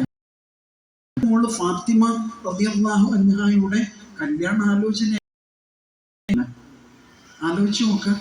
വേണമെങ്കിൽ എന്തും വാങ്ങിച്ചു കൊടുക്കാൻ കഴിയുന്ന, ഒരു സൂചന കൊടുത്താൽ എന്തും നടത്തി കൊടുക്കാൻ കഴിയുന്ന അനുയായികൾ അവിടെ ഉണ്ടായിരുന്നല്ലോ. ആ ലൈഫ് വ്യത്യസ്തമായൊരു ലൈഫായിരുന്നു എന്നുള്ളതാണ്. മൊത്തത്തിൽ അങ്ങനെയാണ് കാണുന്നത്. എല്ലാം അങ്ങനെയാണ്. ആ മോൾക്ക് വരുമ്പോൾ ആ വാപ്പ പുറത്തേക്ക് ചെന്നിട്ട് മോളെ കെട്ടിപ്പിടിച്ച് അകത്തേക്ക് കൊണ്ടുവരുന്നുണ്ട്, അല്ലേ? അങ്ങനെയായിരുന്നു എപ്പോഴും. ചേർത്ത് പിടിച്ച് കെട്ടിപ്പിടിച്ച് വീട്ടിനകത്തേക്ക് കൊണ്ടുവരും. നമ്മളങ്ങനെ ചെയ്യും മക്കളെ. ഒരുപക്ഷെ ചെറിയ മക്കളൊക്കെ ആണെങ്കിൽ അങ്ങനെ ചെയ്യും. കല്യാണമൊക്കെ കഴിഞ്ഞാൽ പിന്നെ മക്കളെ കെട്ടിപ്പിടിക്കാം, ഒരു അകൽച്ച വരുന്ന തുടങ്ങുന്ന കാണും. മക്കൾ കൗമാരത്തിലെത്തുമ്പോഴേക്ക് മാതാപിതാക്കൾ മെല്ലെ മെല്ലെ ഒരു അകല് പോലെയാണ്, അല്ലേ? അങ്ങനെ ആയിരുന്നില്ല റസൂലുള്ളാഹി സ്വല്ലല്ലാഹു അലൈഹി വസല്ലം. ഖുർആനിൽ ദാമ്പത്യ ജീവിതത്തെക്കുറിച്ചുള്ള 2 വാക്കുകളില്ലേ? മവദ്ദത്തും വറഹ്മ. നമ്മൾ സാധാരണ കേൾക്കുന്നതാണ്, വിവാഹ ഖുതുബയിലൊക്കെ കേൾക്കും. മവദ്ദത്തും വറഹ്മ, സ്നേഹവും കാരുണ്യവും അല്ലാഹു തആല ഇണകൾക്കിടയിൽ നിറച്ചു വച്ചിട്ടുണ്ട് എന്നാണ് അതിൻ്റെ അർത്ഥം. എന്താ മവദ്ദ എന്ന് പറഞ്ഞാൽ? സ്നേഹിക്കുക എന്ന് പറഞ്ഞാൽ മനസ്സിൻ്റെ അകത്ത് സംഗതി ഉണ്ട്, പക്ഷെ അത് വല്ലാതെ അങ്ങ് പ്രകടമാവൂല, അല്ലേ? മൂപ്പര് വലിയ ഗൗരവത്തിലായിരിക്കും എപ്പോഴും. അങ്ങനെയാണ്. ഇങ്ങനെ ഗൗരവം വിട്ട് കളിച്ചാൽ പറ്റൂല എന്നൊരു മാനസികാവസ്ഥയെല്ലാം ഉണ്ടാവും. പക്ഷെ റസൂലുള്ളാഹി സ്വല്ലല്ലാഹു അലൈഹി വസല്ലം അങ്ങനെയൊന്നല്ലോ കുടുംബജീവിതം നയിച്ചത്. ആ 2 വാക്കുകൾ, ഖുർആനിലെ 2 വാക്കുകൾ എങ്ങനെയാണ് ജീവിതത്തിൽ പ്രയോഗവൽക്കരിക്കേണ്ടത് എന്നത് അവിടുത്തെ ജീവിതം പഠിച്ചാൽ മനസ്സിലാവും അല്ലേ? അങ്ങനെയായിരുന്നു ആ ജീവിതം. അങ്ങേയറ്റം സ്നേഹം പ്രകടിപ്പിച്ചുകൊണ്ടാണ് കഴിച്ചു കൂട്ടിയത്. ഖദീജ റളിയല്ലാഹു അൻഹ, നമുക്കറിയാമല്ലോ, ആദ്യ വഹി ലഭിച്ചിട്ട് അവിടുന്ന് അസ്വസ്ഥനായി ഖദീജ ബീവിയുടെ വീട്ടിലേക്ക് ഓടിക്കിതച്ച് വരുന്നുണ്ടല്ലോ. സമ്മിലൂനി സമ്മിലൂനി, എന്നെ ഒന്ന് പുതപ്പിക്കൂ എന്ന് പറഞ്ഞുകൊണ്ട് ഓടി വരുന്നുണ്ട്. എന്താ സംഭവിക്കുന്നതെന്ന് അറിയില്ല, ഞാൻ മരിക്കുകയാണെന്ന് തോന്നുന്നു എന്നൊക്കെ വല്ലാതെ അസ്വസ്ഥത പ്രകടിപ്പിച്ചപ്പോൾ ഖദീജ റളിയല്ലാഹു അൻഹ എന്താ പറയുന്നത്? ഇല്ല, അങ്ങേക്ക് ഒരു വിപത്തും വരില്ല, അള്ളാഹുവിൻ്റെ അനുഗ്രഹം താങ്കൾക്ക് മേൽ വർഷിക്കാൻ പോവാണ് എന്നാണ് ഞാൻ മനസ്സിലാക്കുന്നത്. കാരണം അങ്ങ് കുടുംബ ബന്ധം ചേർക്കുന്നവനാണ്, കുടുംബത്തോടുള്ള ബാധ്യത നിർവഹിക്കുന്നവനാണ്, പരോപകാരിയാണ്. ഇങ്ങനെ ഒരുപാട് നന്മകൾ ഖദീജ റളിയല്ലാഹു അൻഹ ഇങ്ങനെ എണ്ണി പറയാണ്. അപ്പോഴേക്ക് അവരുടെ ദാമ്പത്യം എത്ര നാൾ പിന്നിട്ടിട്ടുണ്ട്? 15 കൊല്ലം അല്ലേ? 40ാമത്തെ വയസ്സിലാണല്ലോ നബൂവത്ത് ലഭിക്കുന്നത്. 15 കൊല്ലമായി. നിങ്ങളൊന്ന് ആലോചിച്ച് നോക്ക്. ഒരു 15 കൊല്ലം ഒന്നിച്ച് ജീവിച്ച ഇണകൾ ഒന്നിച്ചിരുന്നിട്ട് പരസ്പരം ചോദിക്കാം, നിനക്ക് എന്താ എന്നെക്കുറിച്ചുള്ള അഭിപ്രായം? ഭാര്യ ഭർത്താവിനോട് ചോദിക്കുന്നു, ഭർത്താവ് ഭാര്യയോട് ചോദിക്കുന്നു. എന്തായിരിക്കും മറുപടി? തുറന്ന് പറയണം അല്ലേ? പേടിയായിരിക്കും. ഞാൻ ഉള്ളത് പറയുന്നവർക്ക് ദേഷ്യം പിടിക്കോ എന്നൊക്കെ ചിലപ്പോൾ ചോദിക്കും ആദ്യം. കാരണം പിന്നെ എവിടെയെങ്കിലും വെച്ചിട്ട് നീ അന്ന് പറഞ്ഞപ്പോഴേ എനിക്ക് തോന്നിയതാണെന്നൊക്കെ പറയൂലേ. അതുകൊണ്ട് എന്തായിരിക്കും മറുപടി? ഇനിയിപ്പോൾ അങ്ങനെ അങ്ങ് പോട്ടെ അല്ലേ, തട്ടിമുട്ടി അങ്ങനെ പോകട്ടെ, മക്കളൊക്കെ ആയില്ലേ. ഇങ്ങനെയുള്ളൊരു അഡ്ജസ്റ്റ്മെൻറ്റ് മറുപടി ആയിരിക്കും. അതല്ലെങ്കിൽ മനസ്സറിഞ്ഞ സംതൃപ്തിയോടെ അൽഹംദുലില്ലാ എന്ന മറുപടി ആയിരിക്കും ഉണ്ടാവുക. അതാണ് റസൂൽ സ്വല്ലല്ലാഹു അലൈഹി വസല്ലം നമ്മൾ കാണുന്നത്. ഖദീജ റളിയല്ലാഹു അൻഹ നൽകുന്ന സർട്ടിഫിക്കറ്റാണത് അല്ലേ? അവിടുത്തെ സ്വഭാവ ഗുണങ്ങളെ എണ്ണി പറയാണ് ഖദീജ റളിയല്ലാഹു അൻഹ. ഖദീജ ബീവിയുടെ വഫാത്തിന് ശേഷം ഇടയ്ക്കിടയ്ക്ക് അവിടുന്ന് ഖദീജയോടൊത്തുള്ള ജീവിതം അനുസ്മരിക്കുമായിരുന്നു. എൻ്റെ ഖദീജ, എന്തൊരു സ്നേഹമായിരുന്നു, അവരിലാണ് എനിക്ക് മക്കളുണ്ടായത് എന്നിങ്ങനെ പറയും. അപ്പോൾ ആയിഷ റളിയല്ലാഹു അൻഹ ചിലപ്പോൾ ചോദിക്കും, എപ്പം നോക്കിയാലും ഒരു ഖദീജയുടെ കാര്യം പറയാനുള്ളൂ, ആ ചുണ്ട് ചുവന്ന മുഖം ചുളിഞ്ഞ ആ കിഴവിയെക്കുറിച്ച് അങ്ങക്ക് പറയാനുള്ളൂ, അതെന്താ ഞങ്ങളൊന്നും പെണ്ണുങ്ങളല്ലേ എന്ന് ചോദിക്കും. അപ്പോൾ റസൂലുള്ളാഹി സ്വല്ലല്ലാഹു അലൈഹി വസല്ലം പിന്നെയും പറയാണ്, നിനക്കറിയോ, എൻ്റെ നാട് എന്നിൽ അവിശ്വസിച്ചപ്പോൾ എന്നിൽ വിശ്വസിച്ചത് എൻ്റെ ഖദീജയാണ്. എൻ്റെ നാട് എന്നെ പുറത്താക്കിയപ്പോൾ എന്നോട് ചേർന്ന് നിന്നത് എൻ്റെ ഖദീജയാണ്. ഇങ്ങനെ അള്ളാഹുവിൻ്റെ മാർഗത്തിൽ ഖദീജ റളിയല്ലാഹു അൻഹ അവിടുത്തെ കൂടെ നിന്നതിനെ കുറിച്ച്, ദീനിൻ്റെ മാർഗത്തിൽ സഹകരിച്ചതിനെ കുറിച്ച് ഒരുപാട് വിളിച്ചു പറയും റസൂലുള്ളാഹി സ്വല്ലല്ലാഹു അലൈഹി വസല്ലം. അങ്ങനെയായിരുന്നു ആ ജീവിതം. ആയിഷ റളിയല്ലാഹു അൻഹയുടെ മുഖത്ത് നോക്കിയിട്ട് ഒരിക്കൽ റസൂൽ സ്വല്ലല്ലാഹു അലൈഹി വസല്ലം അൽഹംദുലില്ലാ എന്ന് ചൊല്ലുന്നുണ്ട്. നമ്മളൊക്കെ അൽഹംദുലില്ലാ ഒരുപാട് ചൊല്ലും. പക്ഷേ ഇങ്ങനെ അൽഹംദുലില്ലാ ചൊല്ലിയിട്ട് പിന്നെ എന്താ പറഞ്ഞെന്നറിയോ? അല്ലദീ റസഖനി ഹുബ്ബ ആയിഷ, ആയിഷ മോളെ, നിന്റെ സ്നേഹം എനിക്ക് തന്ന പടച്ച തമ്പുരാനാണ് സ്തുതി. നിങ്ങൾ ആരെങ്കിലും പറഞ്ഞിട്ടുണ്ട് അങ്ങനെ ഭാര്യയുടെ മുഖത്ത് നോക്കിയിട്ട്, മോളെ നിന്റെ സ്നേഹം എനിക്ക് തന്ന അല്ലാഹുവിനാണ് സർവസ്തുതിയും, നീയാണ് എൻ്റെ ജീവിതത്തിലെ ഏറ്റവും വലിയ അനുഗ്രഹം. എന്താ ഒന്നും പറഞ്ഞൂടെ? എന്താ പറയാത്തത് അല്ലേ? നമ്മളിങ്ങനെ സ്നേഹം പ്രകടിപ്പിക്കാതെ മനസ്സിലുള്ളിങ്ങനെ ഒളിച്ചു വെക്കുകയാണ് ചെയ്യുക. അപ്പോൾ അവരാലോചിക്കുന്നുണ്ടാവും, എന്നോട് ഇതുവരെ പറഞ്ഞില്ലല്ലോ, നിങ്ങൾക്ക് ഇങ്ങോട്ടൊന്ന് പറഞ്ഞൂടെ? താങ്കളാണ് എൻ്റെ ജീവിതത്തിലെ സൗഭാഗ്യം അല്ലേ? ഇങ്ങനെ മനസ്സ് തുറന്ന് സ്നേഹം പ്രകടിപ്പിക്കുമ്പോൾ അത് ആ ആത്മബന്ധത്തെ കൂടുതൽ ശക്തിപ്പെടുത്തും അല്ലേ? ആയിഷ റളിയല്ലാഹു അൻഹ വെള്ളം കുടിച്ചുകൊണ്ടിരിക്കുമ്പോൾ ആ ഗ്ലാസ് തട്ടിപ്പറിച്ചിട്ട് റസൂൽ സ്വല്ലല്ലാഹു അലൈഹി വസല്ലം അതേ ഗ്ലാസ്സിലെ അതേ വെള്ളം ആയിഷ റളിയല്ലാഹു അൻഹ ചുണ്ട് വെച്ച് കുടിക്കുമായിരുന്നു. ഇന്നത്തെ ഭാഷയിൽ പറഞ്ഞാൽ അത് റൊമാൻസാണ് അല്ലേ? അങ്ങനെ പറയാം, റൊമാൻസാണ്, റൊമാൻറ്റിക്കാണ്. അങ്ങനെയായിരുന്നു റസൂൽ സ്വല്ലല്ലാഹു അലൈഹി വസല്ലം. ഇങ്ങനെ ഒരുപാട് തലങ്ങൾ, മവദ്ദത്തും വറഹ്മ, അവിടുന്ന് എങ്ങനെയാണ് കുടുംബത്തോട് സ്നേഹവും കാരുണ്യവും പ്രകടിപ്പിച്ചിരുന്നത്, ഖുർആനിലെ ആ 2 വാക്കുകളെ അവിടുന്ന് എങ്ങനെയാണ് ജീവിതമാക്കി മാറ്റിയത് എന്നതിനെ കുറിച്ച് നമ്മൾ അന്വേഷിക്കണം, പഠിക്കണം. അത് വളരെ പ്രധാനമാണ് പുതിയ കാലത്ത്. കാരണം വീടുകളുടെ അവസ്ഥ എന്താ? ഇപ്പോൾ വീട്ടിലെല്ലാവരും അന്യരായി പോവാണ് അല്ലേ? എല്ലാവരും ഒറ്റക്കല്ലേ വീട്ടില്? എല്ലാവരും ഉണ്ട്, വാപ്പയുണ്ട്, ഉമ്മയുണ്ട്, മക്കളുണ്ട്, പക്ഷെ എല്ലാവരും ഒറ്റക്കാണ്. നമ്മുടെ കുഞ്ഞുണ്ണി മാഷിന് ഓർമ്മയില്ലേ? അദ്ദേഹത്തിൻ്റെ ഒരു ചെറിയ കവിത ഉണ്ട്. എനിക്കുണ്ടൊരു ലോകം, നിനക്കുണ്ടൊരു ലോകം, നമുക്കില്ലൊരു ലോകം. ഇതാണ് കവിത. എനിക്കുണ്ടൊരു ലോകം. ഞാൻ സോഫയിൽ ഒരറ്റത്തിരുന്ന് ഞാൻ ഫോൺ ഓൺ ചെയ്ത് അതിലേക്ക് ഇങ്ങനെ ഓളിയിട്ട് പോവാണ്. അതേ സോഫയുടെ മറ്റേ അറ്റത്ത് അവൾ ഇരിക്കുന്നുണ്ട്, അവളുടെ കയ്യിലുണ്ടൊരു ഫോണ്, അവൾ വേറൊരു ലോകത്താണ്. മക്കൾ സ്കൂൾ വിട്ട് വന്നാലോ അതേ സോഫയുടെ നടുവിൽ ടാബുമായിട്ട് അവരും വന്നിരിക്കുകയാണ്, അവർ വേറൊരു ലോകത്താണ്. ഒരേ വീട്ടിലെ അംഗങ്ങൾ പെട്ടെന്ന് ഒറ്റക്കായി പോകുന്നൊരവസ്ഥ നിങ്ങൾ കാണുന്നില്ലേ? അല്ലേ? നമ്മുടെയൊക്കെ വീട്ടിൽ അത് സംഭവിക്കുന്നത്. മക്കൾക്ക് വല്ലാത്ത ഏകാന്തത അനുഭവപ്പെടുന്നുണ്ട്. നമുക്കും തോന്നും, നമ്മളിങ്ങനെ നോക്കും, എല്ലാവരും ഇങ്ങനെ കുനിഞ്ഞിരിക്കുകയാണ് ഫോണിൽ, ഉടനെ ഞാനും എന്നാലേക്ക് നമ്മളും അതിൽ കുനിയാണ്. ഏകാന്തതയും വിഷാദവും പുതിയ കാലത്തിൻ്റെ രോഗമായിട്ട് മാറിക്കൊണ്ടിരിക്കുകയാണ്. റസൂലുള്ളാഹി സ്വല്ലല്ലാഹു അലൈഹി വസല്ലം ഒരിക്കലും വീട്ടുകാർക്ക് അങ്ങനെ ഒറ്റക്കായി പോകുന്ന ഒരു ഫീലിംഗ് കൊടുത്തിരുന്നില്ല എന്നാണ് പറയുന്നത്.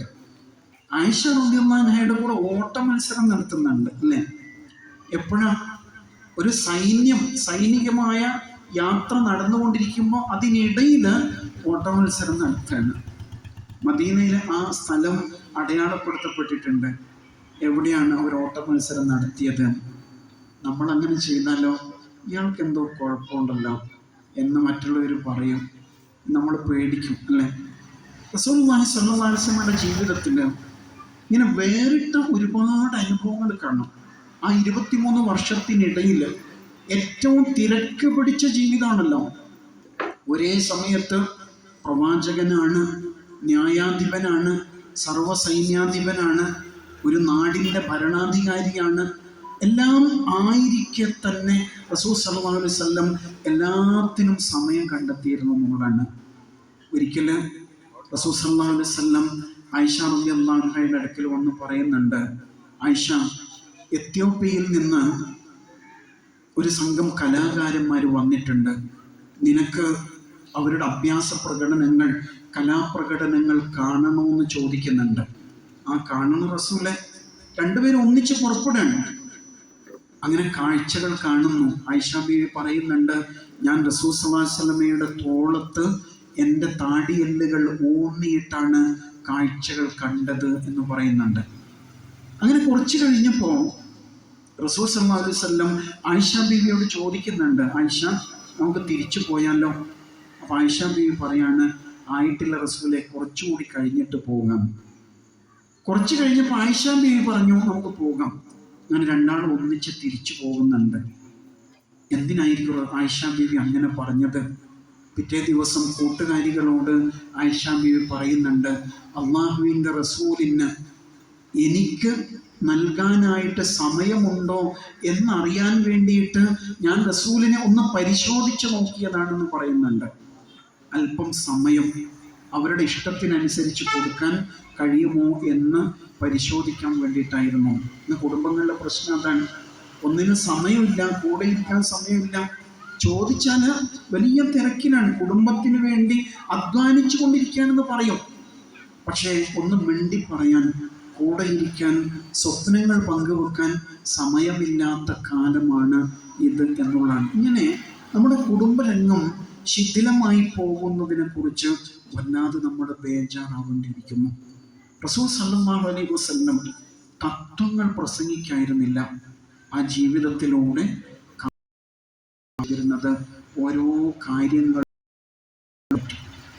ഇങ്ങനെ ആ വ്യക്തി ജീവിതമായാലും അവിടുന്ന് പിന്നെയും മുന്നോട്ട് പോകുമ്പോൾ രംഗമായാലും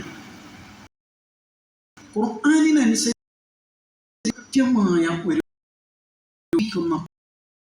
എന്ന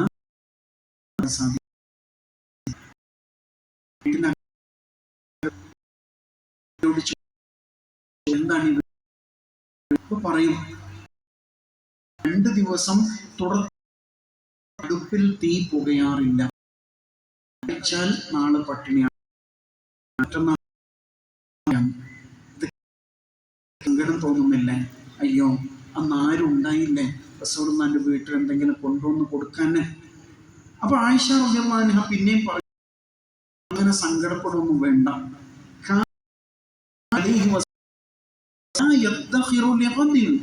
നാളേക്ക് വേണ്ടിയിട്ട് എടുത്തു വെക്കുന്ന രീതി ആ വീട്ടിലുണ്ടായിരുന്നില്ല.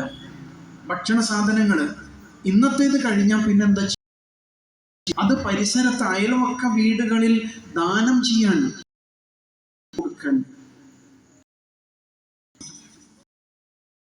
ചെയ്തിരുന്നത്. നമ്മുടെ വീട്ടിലെ അവസ്ഥ എന്താ? കോവിഡിന്റെ ശേഷം സ്റ്റോർ റൂമിൽ മിനിമം 1 മാസത്തേക്കുള്ള അരിയും സാധനങ്ങൾ നമ്മൾ സ്റ്റോക്ക് ചെയ്യും അല്ലേ? പെട്ടെന്ന് എന്തെങ്കിലും സംഭവിച്ചാലോ ഫ്രിഡ്ജിലുണ്ട്, ഓവനിലുണ്ട്, ചൂടുള്ളതും തണുപ്പുള്ളതും എല്ലാം ആവശ്യത്തിന് നമ്മളിങ്ങനെ സെറ്റ് ചെയ്ത് വെച്ചിരിക്കുകയാണ്. പക്ഷെ റസൂലുള്ളാഹിന്റെ വീട്ടിലെ അവസ്ഥ ഇതാണ്, ഇന്ന് കഴിച്ചാൽ നാളെ പട്ടിണിയാണ്. അതൊരു ലൈഫ് സ്റ്റൈലാണ്. ഇല്ലാത്തത് കൊണ്ട് എന്നുള്ളതല്ല, ഉള്ളത് ദാനം ചെയ്യുക എന്നതായിരുന്നു റസൂൽ സ്വല്ലല്ലാഹു അലൈഹി വസല്ലമയുടെ രീതി എന്നാണ് മനസ്സിലാകുന്നത്. സമ്പത്ത് ഇങ്ങനെ കുന്നുകൂട്ടി വെക്കുന്ന, ഇങ്ങനെ കുറേ ഡെപ്പോസിറ്റ് ചെയ്ത് വെക്കുന്ന ഒരു രീതി റസൂൽ സ്വല്ലല്ലാഹു അലൈഹി വസല്ലം സ്വീകരിച്ചിരുന്നില്ല. ഉള്ളത് ആവശ്യത്തിന് ഉപയോഗിക്കുക, മിച്ചമുള്ളത് ദാനം ചെയ്യുക എന്നുള്ളതായിരുന്നു അവിടുത്തെ രീതി. ഇന്ന് സ്റ്റൈല് മാറിയില്ലേ? ഇന്നെന്താ അവസ്ഥ? സമ്പന്നർ അതിസമ്പന്നരായിട്ട് മാറിക്കൊണ്ടിരിക്കുകയാണ്. നമ്മുടെ രാജ്യത്ത് 80% സമ്പത്ത് 20% കോർപ്പറേറ്റ് മുതലാളിമാരുടെ കയ്യിലാണെന്നാണ് പറയുന്നത്. ഈ രാജ്യത്തെ 80% സമ്പത്തുക്കൾ 20% ആളുകളുടെ കയ്യിലാണ്. അപ്പോൾ ബാക്കി 80% ആളുകൾ അനുഭവിക്കുന്നത് തുച്ഛമായ 20% സമ്പത്ത് മാത്രമാണ്. ഇങ്ങനെ സമ്പത്ത് സമ്പന്നരിലെ അടിഞ്ഞു കൂടുന്നൊരു കാലമാണ്. റസൂലുള്ളാഹി സ്വല്ലല്ലാഹു അലൈഹി വസല്ലം ഒരിക്കൽ അസ്ർ നമസ്കാരം കഴിഞ്ഞപ്പോൾ പെട്ടെന്ന് എഴുന്നേറ്റ് പോകുന്നുണ്ട് അല്ലേ? പെട്ടെന്ന് എഴുന്നേറ്റ് പോയി, ദിക്ർ ദുആക്കൊന്നും നിൽക്കാതെ എഴുന്നേറ്റ് പോയി. അപ്പോൾ പിന്നീട് സഹാബത്ത് അന്വേഷിക്കുന്നുണ്ട് എന്താ അങ്ങനെ പോയത്. അപ്പോൾ അവിടുന്ന് പറയാണ്, നിസ്കാരം കഴിഞ്ഞപ്പോൾ എനിക്ക് പെട്ടെന്ന് ഓർമ്മ വന്നു, എൻ്റെ വീട്ടിൽ കുറച്ച് സ്വർണ്ണ നാണയങ്ങൾ ഉണ്ടായിരുന്നു, അത് ദാനം ചെയ്യാൻ വേണ്ടിയിട്ട് പോയതാണ് എന്നാണ് റസൂൽ സ്വല്ലല്ലാഹു അലൈഹി വസല്ലം പഠിപ്പിക്കുന്നത്. ആലോചിച്ച് നോക്കാം, സാമ്പത്തിക രംഗത്ത് വേറിട്ടൊരു രീതി അവിടുന്ന് സ്വീകരിച്ചത്. ഹലാലായത് മാത്രം ഉപയോഗിച്ചിരുന്നു അല്ലേ? ഒരു ഗ്ലാസ് പാല് ഒരാൾ കൊണ്ടുവന്ന് കൊടുത്താലില്ലേ, ഉടനെ ഒരുപാട് ചോദ്യങ്ങളാണ്. ഇതേത് ആടിൻ്റെ പാലാണ്? ഈ ആട്ടിൻ്റെ ഉടമ ആരാണ്? ഈ ആട്ടിന് കൊടുക്കുന്ന തീറ്റ എന്താണ്? അത് തിന്ന പുല്ലുണ്ടല്ലോ, ആ പുല്ല് ആരുടെ ഭൂമിയിലുള്ളതാണ്? ഇങ്ങനെ ഒരുപാട് ചോദ്യങ്ങൾ ചോദിക്കായിരുന്നു. കാരണം ഹലാലായതല്ലാത്ത ഒന്നും അവിടുന്ന് കഴിക്കാറുണ്ടായിരുന്നില്ല. അല്ലാഹു തആല ഖുർആനിലൂടെ പ്രവാചകന്മാരെ വിളിച്ചുകൊണ്ട് പറയുന്നുണ്ട്, ഹലാലായത് മാത്രമേ ഉപയോഗിക്കാവുള്ളൂ. നമ്മോടും പറഞ്ഞിട്ടുണ്ട്, കുലു മിമ്മാ ഫിൽ അർദി ഹലാലൻ ത്വയ്യിബ അല്ലേ? ധാർമ്മികമായിട്ട് അവകാശപ്പെട്ടതാവണം, പദാർത്ഥപരമായിട്ട് വിശുദ്ധമായതാവണം. അത് രണ്ടും വളരെ പ്രധാനമാണ്.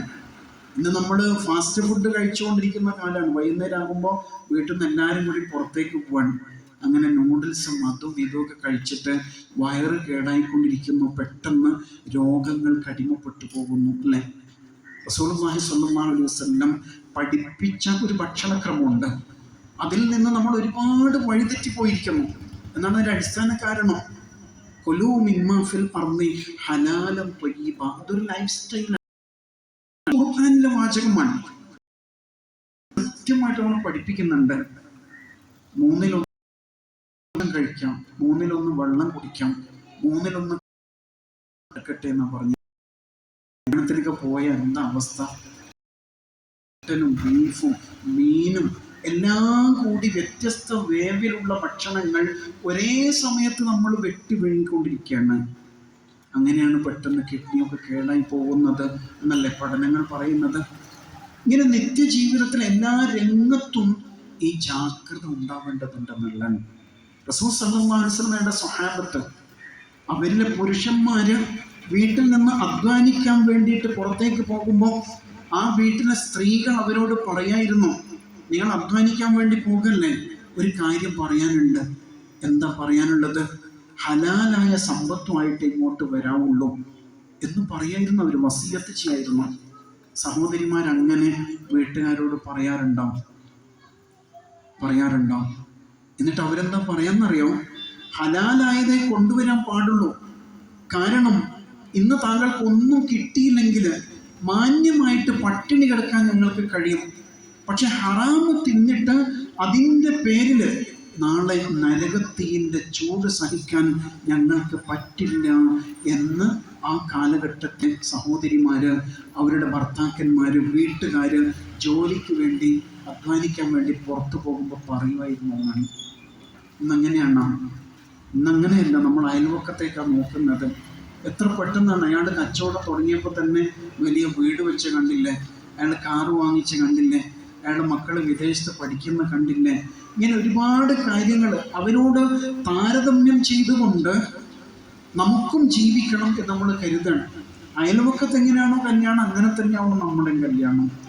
ഇങ്ങനെ ഒരു ട്രെൻഡ് നമ്മിൽ വല്ലാതെ കൂടിയിരിക്കുന്നത് കാണുന്നില്ലേ? ഖുർആനിൻ്റെ മിതത്വത്തിൻ്റെ ഒരു ശൈലി ഖുർആൻ പഠിപ്പിക്കുന്നില്ലേ? വല്ലദീന ഇദാ അൻഫഖൂ ലം യുസ്രിഫൂ വലം യഖ്തുറൂ വകാന ബൈന ദാലിക ഖവാമ. സൂറത്തുൽ ഫുർഖാനിൽ അല്ലാഹു തആല അള്ളാഹുവിൻ്റെ ഇഷ്ടദാസന്മാരെ കുറിച്ച് അവരുടെ വിശേഷണങ്ങൾ പറയുമ്പോൾ പഠിപ്പിക്കുകയാണ്, അവർ ധൂർത്തടിച്ച് തീർത്ത് കളയില്ല, അതേപോലെ തന്നെ പിശുക്ക് കാണിക്കയില്ല.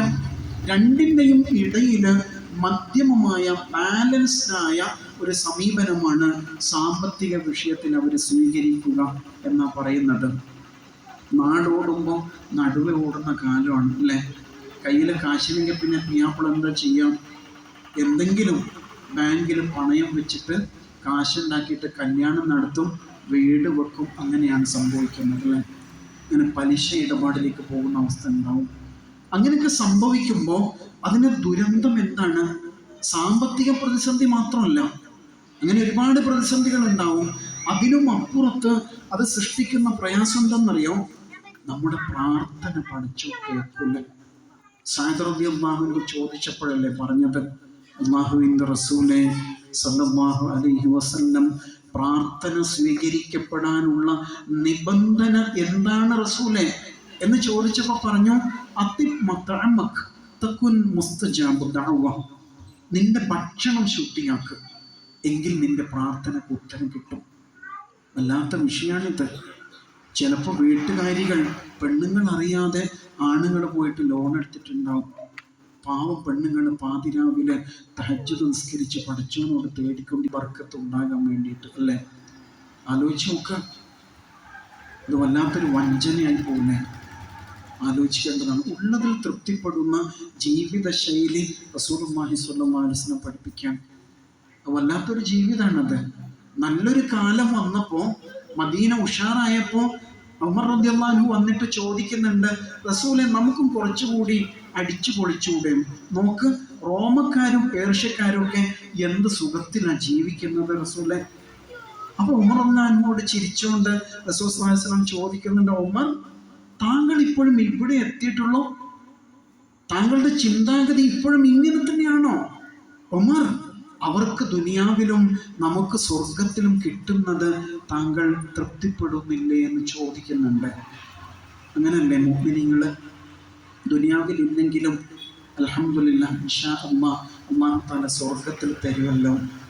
ഈ മാനസികാവസ്ഥ നമ്മിൽ നിന്ന് നഷ്ടപ്പെട്ടു പോയിരിക്കുന്നു എന്നുള്ളതാണ് അല്ലേ? തിരിച്ചു പിടിക്കേണ്ട ഒരു വിഷയമാണ്. വിശുദ്ധ ഖുർആൻ പഠിക്കുമ്പോഴാണ് സൂറത്ത് സമ്പത്ത് ചെലവഴിക്കലിനെ കുറിച്ച് പറയുന്നു, പലിശ ഇടപാടിൻ്റെ ദൂഷ്യങ്ങളെ കുറിച്ച് പറയുന്നു, കടമിടപാടുമായി ബന്ധപ്പെട്ട് അക്കൗണ്ടിങ് സിസ്റ്റം വളരെ കൃത്യമായിട്ട് വിശുദ്ധ ഖുർആൻ പഠിപ്പിക്കുകയാണ്. സുദീർഘമായ ഒരു പേജ് അങ്ങനെ തന്നെ പലിശയെക്കുറിച്ചൊരു പേജ്, തൊട്ടടുത്ത് ഒരു പേജ് മുഴുവനായിട്ടും കടമിടപാടുകൾ എങ്ങനെ രേഖപ്പെടുത്തണം എന്ന് പഠിപ്പിക്കാൻ പാടും. നമ്മൾ 5 നേരം നിർവഹിക്കുന്ന നമസ്കാരമില്ലേ, ആ ആ നമസ്കാരത്തിൻ്റെ വിശദാംശങ്ങൾ ഖുർആൻ പഠിപ്പിക്കുന്നില്ല. അത് ഹദീസിലാണ് നമുക്ക് ലഭിക്കുക, അല്ലേ? പക്ഷെ ഒരു പേജ് മുഴുവനും നമ്മുടെ സാമ്പത്തിക ഇടപാടുകളെ കുറിച്ച് പഠിപ്പിക്കാൻ അല്ലാഹു. എന്തുകൊണ്ടായിരിക്കും? ഇതാണ് ജീവിതത്തെ ക്രമീകരിക്കാനുള്ള വഴി എന്നതാണ്. റസൂലുള്ളാഹി സ്വല്ലല്ലാഹു അലൈഹി വസല്ലം ആ നിലക്കുള്ള ഒരു സിസ്റ്റം ആ കാലഘട്ടത്തിൽ തന്നെ നടപ്പിൽ വരുത്തി വിജയിപ്പിച്ചെടുത്തിട്ടുണ്ടെന്നുള്ളതാണ്. അത്രയും വിശ്വസ്തത പാലിക്കുന്ന ഒരു സമൂഹത്തെ റസൂൽ സല്ലല്ലാഹു അലൈഹി വസല്ലം കെട്ടിപ്പടുത്തു എന്ന് നമുക്ക് കാണാൻ പറ്റും. അത് ഖുർആനും റസൂൽ സല്ലല്ലാഹു അലൈഹി വസല്ലമയുടെ അധ്യാപനങ്ങളും പരസ്പരം ചേർത്ത് വെച്ചപ്പോൾ സംഭവിച്ച അത്ഭുതമാണ്, അല്ലേ? അതാണ് ആമുഖത്തിൽ ഓതിയ ആയത്ത്. സൂറത്തുൽ ജുമുഅയിലെ 2-ാമത്തെ ആയത്തായിരുന്നു. ഹുവല്ലദീ ബഅസ ഫിൽ ഉമ്മയ്യീന റസൂലൻ മിൻഹും. ഉമ്മിയുകളിൽ നിന്ന്, നേരത്തെ വേദജ്ഞാനമില്ലാത്ത ആ അറബ് സമൂഹത്തിൽ നിന്ന് അവരിലേക്ക് ഒരു പ്രവാചകനെ അല്ലാഹു തആല നിയോഗിക്കുകയാണ്. യത്ലു അലൈഹിം ആയാത്തിഹി. പടച്ചതമ്പുരാൻ്റെ ആയത്തുകൾ അവർക്ക് തിലാവ ചെയ്തു കൊടുക്കുന്ന പ്രവാചകൻ. വയുസക്കീഹിം, അവരെ സംസ്കരിക്കുന്ന പ്രവാചകൻ. വയുഅല്ലിമുഹുൽ കിതാബ വൽ ഹിക്മ, വേദജ്ഞാനം അവർക്ക് പകർന്നു കൊടുക്കുന്ന പ്രവാചകൻ. യുക്തിജ്ഞാനവും പ്രായോഗിക ജീവിതവും പഠിപ്പിച്ചു കൊടുക്കുന്ന പ്രവാചകൻ. ഇങ്ങനെ ഖുർആൻ എടുത്ത് പറയുന്നുണ്ട്. നേരത്തെ ഇവിടെ സൂചിപ്പിച്ച പോലെ അതിലൊരു തിലാവ എന്നൊരു കാര്യം വരുന്നുണ്ട്. എന്താ തിലാവ? ഓതലല്ല, അതിനപ്പുറം പിന്തുടരലാണ്. അത് റസൂൽ സല്ലല്ലാഹു അലൈഹി വസല്ലം മാതൃകയായിട്ട് മുമ്പേ സഞ്ചരിക്കുമ്പോൾ തൊട്ടു പിറകെ ആ സ്വഹാബത്ത് സഞ്ചരിക്കുകയാണ്. എന്താണോ അവിടുന്ന് പ്രവർത്തിക്കുന്നത് അങ്ങനെ തന്നെ അവർ അനുകരിക്കുകയാണ്. റസൂലും മിനല്ലാഹി യത്ലു സുഹുഫൻ മുതഹ്ഹറ. ഈ ആയത്തിൽ രണ്ടും വരുന്നുണ്ട്. അല്ലാഹുവിൻ്റെ റസൂല് വിശുദ്ധമായ ഏടുകൾ അവർക്ക് തിലാവ ചെയ്തു കൊടുക്കുന്നു എന്നാണ്. അവിടുന്ന് കാണിച്ചതനുസരിച്ച്. അത് എല്ലാ രംഗത്തും അങ്ങനെയാണ്. ഇബാദത്തുകളിൽ അങ്ങനെയാണ്. നിസ്കാരത്തെക്കുറിച്ച് അവിടുന്ന് പഠിപ്പിച്ചില്ലേ? സല്ലൂ കമാ റഅയ്തുമൂനി ഉസല്ലി. ഞാൻ നമസ്കരിച്ച് കാണിച്ചതനുസരിച്ച് നിങ്ങൾ നമസ്കരിക്കുവിൻ. ഹജ്ജിനെ കുറിച്ച് പറയുന്നുണ്ട്. ഖുദൂ അന്നി മനാസികക്കും.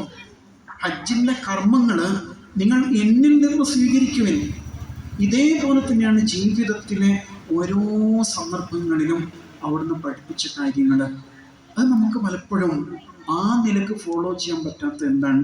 ഇപ്പോൾ നമസ്കാരവുമായി ബന്ധപ്പെട്ട് അതിൻ്റെ ഷർത്തുകൾ, അതിൻ്റെ സുന്നത്തുകൾ, അതിൻ്റെ ഫർളുകൾ എല്ലാം കൃത്യമായിട്ട് നമ്മൾ പരമാവധി നടപ്പിൽ വരുത്തും, അല്ലേ? ഇപ്പോൾ വുളു ചെയ്യുമ്പോൾ കൈ ഒന്നുകൂടി കയറ്റി കഴുകും. അത് ഉരച്ച് കഴുകൽ സുന്നത്താണ്. വിരലുകൾക്കിടയിൽ വെള്ളം എത്തിയെന്ന് ഉറപ്പുവരുത്തൽ സുന്നത്താണ്. മുഖം കഴുകുമ്പോൾ ഉണ്ടല്ലോ, തലയിൽ കുറച്ചുകൂടി കയറ്റി കഴുകുക, താടിയെല്ലാം കുറച്ചുകൂടി താഴോട്ട് കഴുകുക, താടി ചിക്ക കയറ്റി കഴുകുക. ഇങ്ങനെ ഒരുപാട് സുന്നത്തുകൾ നമ്മൾ ബോധപൂർവ്വം എടുക്കുന്നുണ്ട്. എന്നാൽ ഇതേപോലെ തന്നെ റസൂൽ സല്ലല്ലാഹു അലൈഹി വസല്ലമക്ക് പകർന്നു തന്നിട്ടാണ് ജീവിതത്തിലെ മര്യാദകൾ, ജീവിതചര്യകൾ, അല്ലേ? അതാണല്ലോ ഏറ്റവും പ്രധാനം. അതനുസരിച്ചല്ലേ ഒരു മനുഷ്യൻ വിലയിരുത്തപ്പെടുന്നത്. ആളെങ്ങനെയാണ്? അയാൾ വാക്ക് പാലിക്കുന്ന ആളാണോ? വിശ്വസ്തനാണോ? അല്ലേ? നിസ്കാരം ഉണ്ടോ നമ്മൾ ആദ്യം ചോദിക്കും. പിന്നെ ചോദിക്കുന്ന ഇതായിരിക്കും, സാമ്പത്തിക ഇടപാടുകളായിരിക്കും. അതിലേക്ക് എത്തുമ്പോൾ പലപ്പോഴും നമ്മുടെ ഉമ്മത്ത് പരാജയപ്പെട്ടു പോകുന്നു എന്നുള്ളതാണ്. പല കാര്യങ്ങളും സംഭവിക്കുന്ന പ്രശ്നമാണത്. വിശുദ്ധ ഖുർആനും അവിടുത്തെ ജീവിതവും കണക്ട് ചെയ്ത് തന്നെ മുന്നോട്ട് പോകണം. അങ്ങനെ പഠിക്കണം. ശരിക്കും ഖുർആനിന് 2 തലത്തിൽ പഠിക്കേണ്ടതുണ്ട്. നമ്മൾ സാധാരണ പഠിക്കുന്ന ഒരു രീതി എങ്ങനെ? ഒന്നാമത്തെ സൂറത്തുൽ ഫാത്തിഹ, പിന്നെ അവിടെ നിന്ന് അങ്ങനെ വന്ന് 114-ാമത്തെ സൂറത്തുൻ നാസ്. ഇങ്ങനെ ഒരു പഠന രീതിയുണ്ട്. തുടക്കം മുതൽ ഒടുക്കം വരെ പഠിക്കാം. വേറൊരു പഠന രീതിയുണ്ട്. അതെങ്ങനെയാണ്? ഖുർആനിൻ്റെ അവതരണക്രമം അനുസരിച്ച് പഠിക്കാം. ആദ്യം ഇറങ്ങിയ ആയത്ത് സൂറ അൽ അലഖ്, ഇഖ്റ ബിസ്മിയിലെ ആദ്യത്തെ 5 ആയത്തല്ലേ, ആ 5 ആയത്ത് പഠിച്ചു. അങ്ങനെ പഠിച്ചു നോക്ക്. പിന്നെ സൂറത്തുൽ ഖലമ, സൂറത്തുൽ ഫാത്തിഹ, അൽ മുദ്ദസ്സിർ, അൽ മുസമ്മിൽ, ഇങ്ങനെ മക്കി സൂറകൾ പഠിച്ച് പിന്നെ മദീനയിലേക്ക് പോയി. മദീന കാലഘട്ടത്തിൽ റസൂൽ സല്ലല്ലാഹു അലൈഹി വസല്ലമയ്ക്ക് സൂറത്തുകൾ, ആയത്തുകൾ അവതരിച്ച ആ ക്രമത്തിൽ പഠിക്കാം. അങ്ങനെ പഠിക്കുമ്പോൾ അത് വേറിട്ടൊരു പഠനമായിരിക്കും. അങ്ങനെ പഠിക്കുമ്പോൾ അവസാനം ഏതായിരിക്കും ആയത്ത് പഠിക്കാം? വിശുദ്ധ ഖുർആനിലെ സൂറത്തുൽ ബഖറയിലെ വത്തഖൂ യൗമൻ തുർജഊന ഫീഹി ഇലല്ലാഹ് എന്ന് തുടങ്ങുന്ന ഒരായത്തുണ്ട്. പലിശയെക്കുറിച്ച് പറയുന്ന ആ പേജ് അവസാനിക്കുമ്പോൾ അവിടെ വരുന്നൊരായത്താണ്. ആ ആയത്താണ് അവസാനം അവതരിച്ചത് എന്നാണ് പ്രബലമായ അഭിപ്രായം. അൽയൗമ അക്മൽതു ലക്കും ദീനക്കും എന്ന സൂറത്തുൽ മാഇദയിലെ ആയത്താണ് ആശയപരമായിട്ട് ആ സന്ദർഭവുമായിട്ട് ചേർന്ന് നിൽക്കുന്നതായിട്ട് നമുക്ക് അനുഭവപ്പെടാം. അതേസമയം ഈ ആയത്താണ് ഒടുവിൽ അവതരിച്ചതെന്ന് പറയപ്പെടുന്നു. അപ്പൊ ഇങ്ങനെ പഠിക്കുമ്പോണ്ടല്ലോ ശരിക്കും സ്വഹാബത്തിൽ ഉണ്ടാകുന്ന ഘട്ടം ഘട്ടമായ മാറ്റങ്ങളോടൊപ്പം നമ്മൾ സഞ്ചരിക്കുകയാണ്. നിങ്ങൾ ആലോചിച്ച് നോക്കുക, പുതിയ കാലത്ത് ലഹരി നമ്മുടെ നാട്ടിൽ ഗുരുതരമായൊരു വിപത്തായിട്ട് മാറിയിരിക്കുന്നു അല്ലേ? ഓപ്പറേഷൻ തൂഫാൻ വിജയകരമായിട്ട് മുന്നോട്ട് പോകുന്നുണ്ട്. പക്ഷെ അതേ സമയത്ത് നിങ്ങൾ ആലോചിച്ച് നോക്ക്, മയക്കുമരുന്നിൻ്റെ പാക്കറ്റുകളൊക്കെയാണ് പിടികൂടിക്കൊണ്ടിരിക്കുന്നത്. അതേ സമയത്ത് നമ്മുടെ നാട്ടിലെ ബീവറേജ് സംവിധാനങ്ങൾ, ചാരായവും കള്ളും ഇങ്ങനെയുള്ള സകലതും തുറന്നു വെച്ചിരിക്കുകയാണ്. ഗവൺമെന്റിന് ടാക്സ് കിട്ടുന്നുണ്ടെങ്കിൽ കുഴപ്പമില്ല, അതൊക്കെ ഹലാലാണ് എന്നതാണ് ഇപ്പോഴത്തെ നയം അല്ലേ?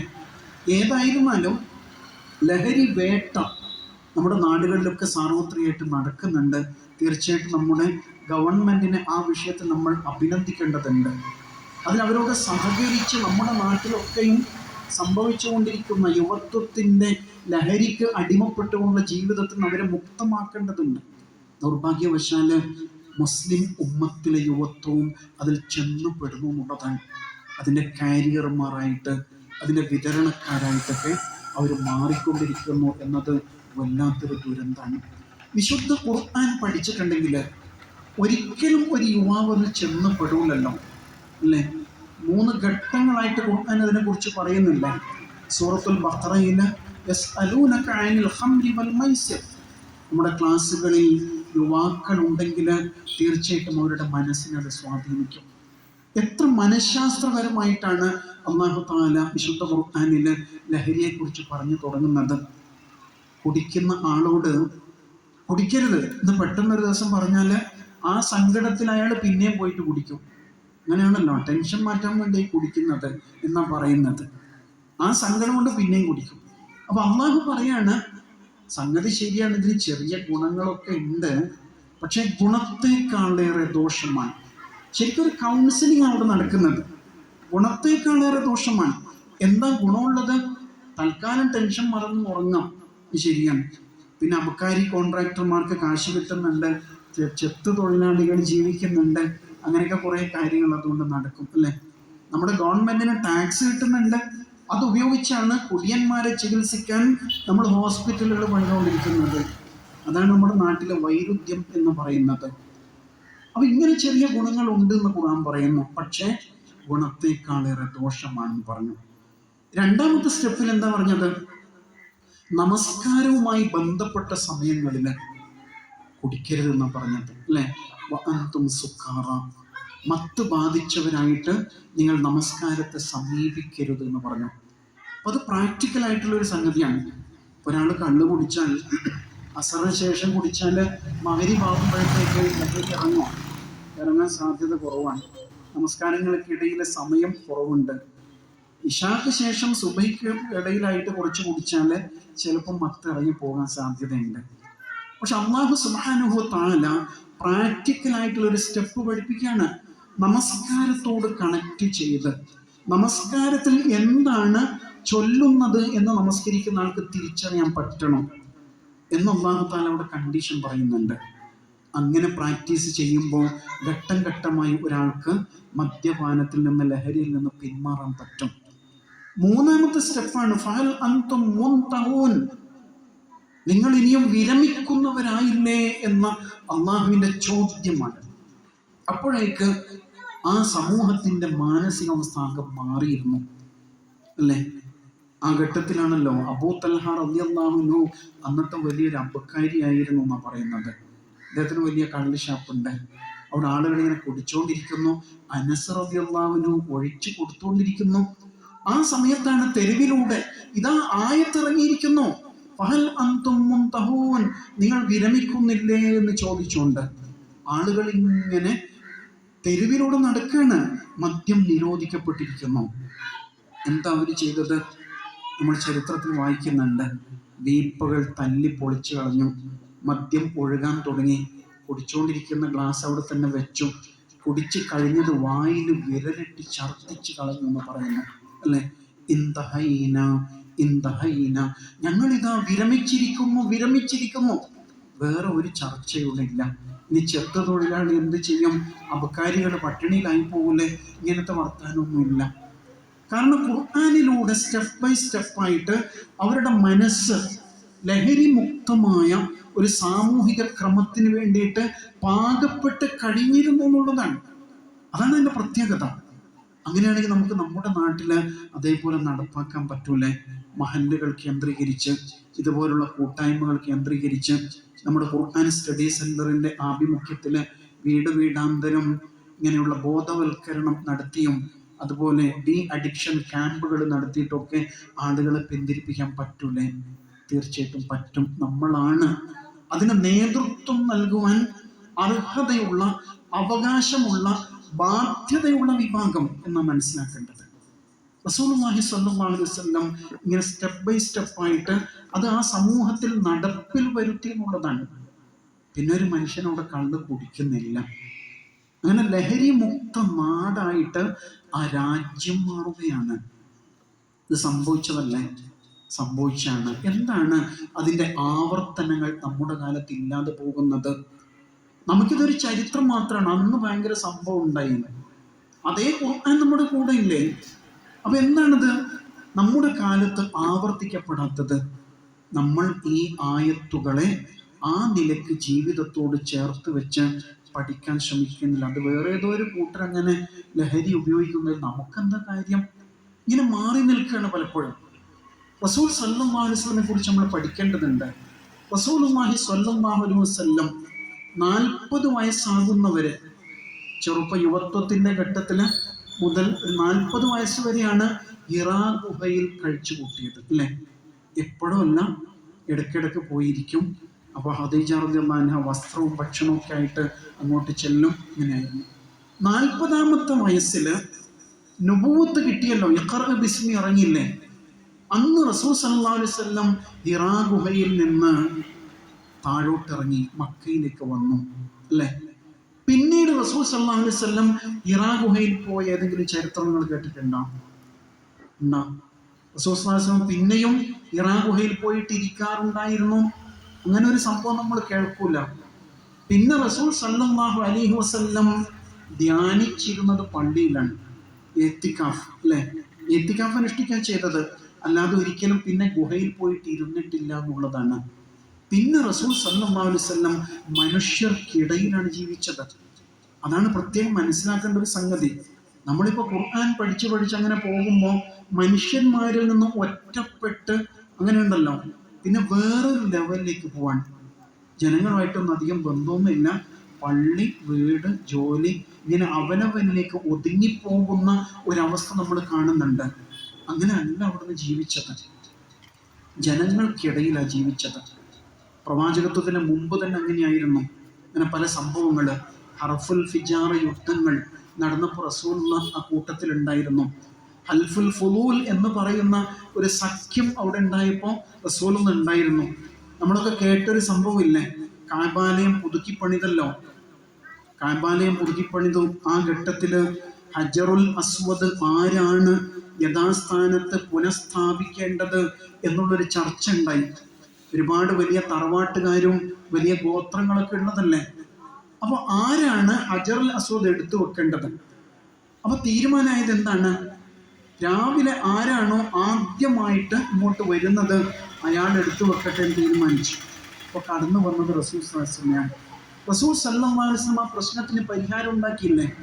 ഹജറുൽ അസ്വദ് ഒരു തുണിയിലേക്ക് എടുത്തു വെച്ചിട്ട് അതിൻ്റെ ഓരോ വക്കും ഓരോ കുടുംബത്തിലെ ആളുകൾ കൈകൊണ്ട് പിടിക്കട്ടെ എന്ന് പറഞ്ഞു.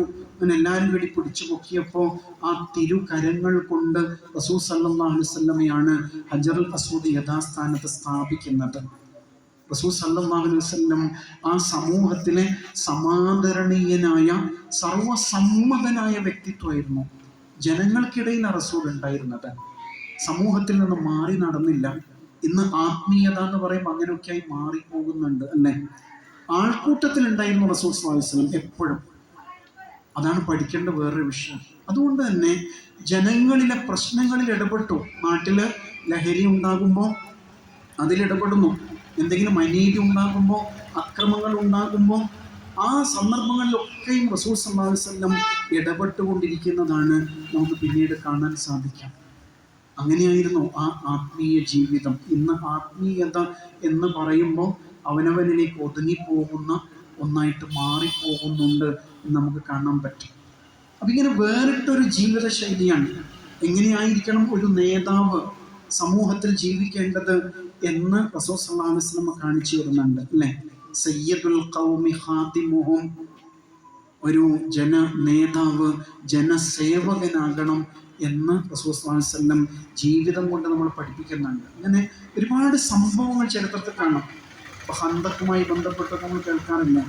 ഹന്തക്ക് കുഴിക്കുന്ന സമയത്ത് എന്താ ഉണ്ടായത്? ഭക്ഷണമൊന്നും ഇല്ലാഞ്ഞിട്ട് എല്ലാവരും വിശന്നൊട്ടിയ വയറുമായിട്ട് വയറ്റത്ത് കല്ല് കെട്ടി വെച്ചുകൊണ്ട് ആ മരുഭൂമിയിൽ പിക്കാസ് കൊണ്ട് ഹന്തക്കിൻ്റെ കിടങ്ങ് കുഴിച്ചുകൊണ്ടിരിക്കുകയാണ് അല്ലേ.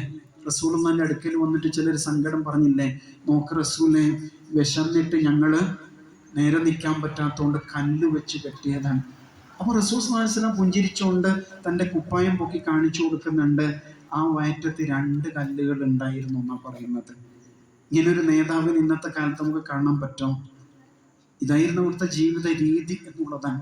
എന്ന് പറഞ്ഞാൽ വിശുദ്ധ ഖുർആനിനെ ഉൾക്കൊണ്ടുകൊണ്ട് ഒരു സമൂഹത്തെ എങ്ങനെ പുനഃസൃഷ്ടിക്കാം എന്നതിനെ കുറിച്ചുള്ള ആലോചനകളും പ്രവർത്തനങ്ങളാണ് നടത്തിക്കൊണ്ടിരുന്നത്. ഖുർആനിൽ നമ്മൾ ഒരുപാട് ആയത്തുകൾ ഇങ്ങനെ ഓതിപ്പോകുന്നുണ്ട്. അതിനിടയിൽ സൂറത്തുൻ നിസാഇൽ ഒരു ആയത്തിൽ നമ്മൾ എത്തും. വമാലക്കും ലാ തുഖാതിലൂന ഫീ സബീലില്ലാഹ്, അല്ലാഹുവിൻ്റെ മാർഗത്തിൽ നിങ്ങൾ എന്തുകൊണ്ട് സമരസജ്ജരാകുന്നില്ല, ചില ഘട്ടങ്ങളിൽ യുദ്ധം ചെയ്യുന്നില്ല എന്ന് തന്നെ. ആർക്കു വേണ്ടിയാണ്? സമൂഹത്തിലെ ദുർബലരായ ആളുകൾ, അടിച്ചമർത്തപ്പെട്ട ആളുകൾ, ഉമ്മമാരും കുഞ്ഞുങ്ങളും ആയിട്ടുള്ളവര് അള്ളാഹുവോട് പ്രാർത്ഥിക്കുന്നത് കാണുന്നില്ല. പടച്ചോനെ, ഈ അക്രമികൾ വാഴുന്ന ഈ നാട്ടിൽ നിന്ന് ഞങ്ങളെ ഒന്ന് രക്ഷപ്പെടുത്തണമെന്ന് അവർ പ്രാർത്ഥിച്ചുകൊണ്ടിരിക്കുകയാണ്. നിങ്ങൾ എന്തുകൊണ്ട് അവരുടെ കൂടെ നിന്ന് സമരം ചെയ്യുന്നില്ല എന്നൊരായത്ത് ഖുർആനിൽ നമ്മൾ ഓതും അല്ലേ.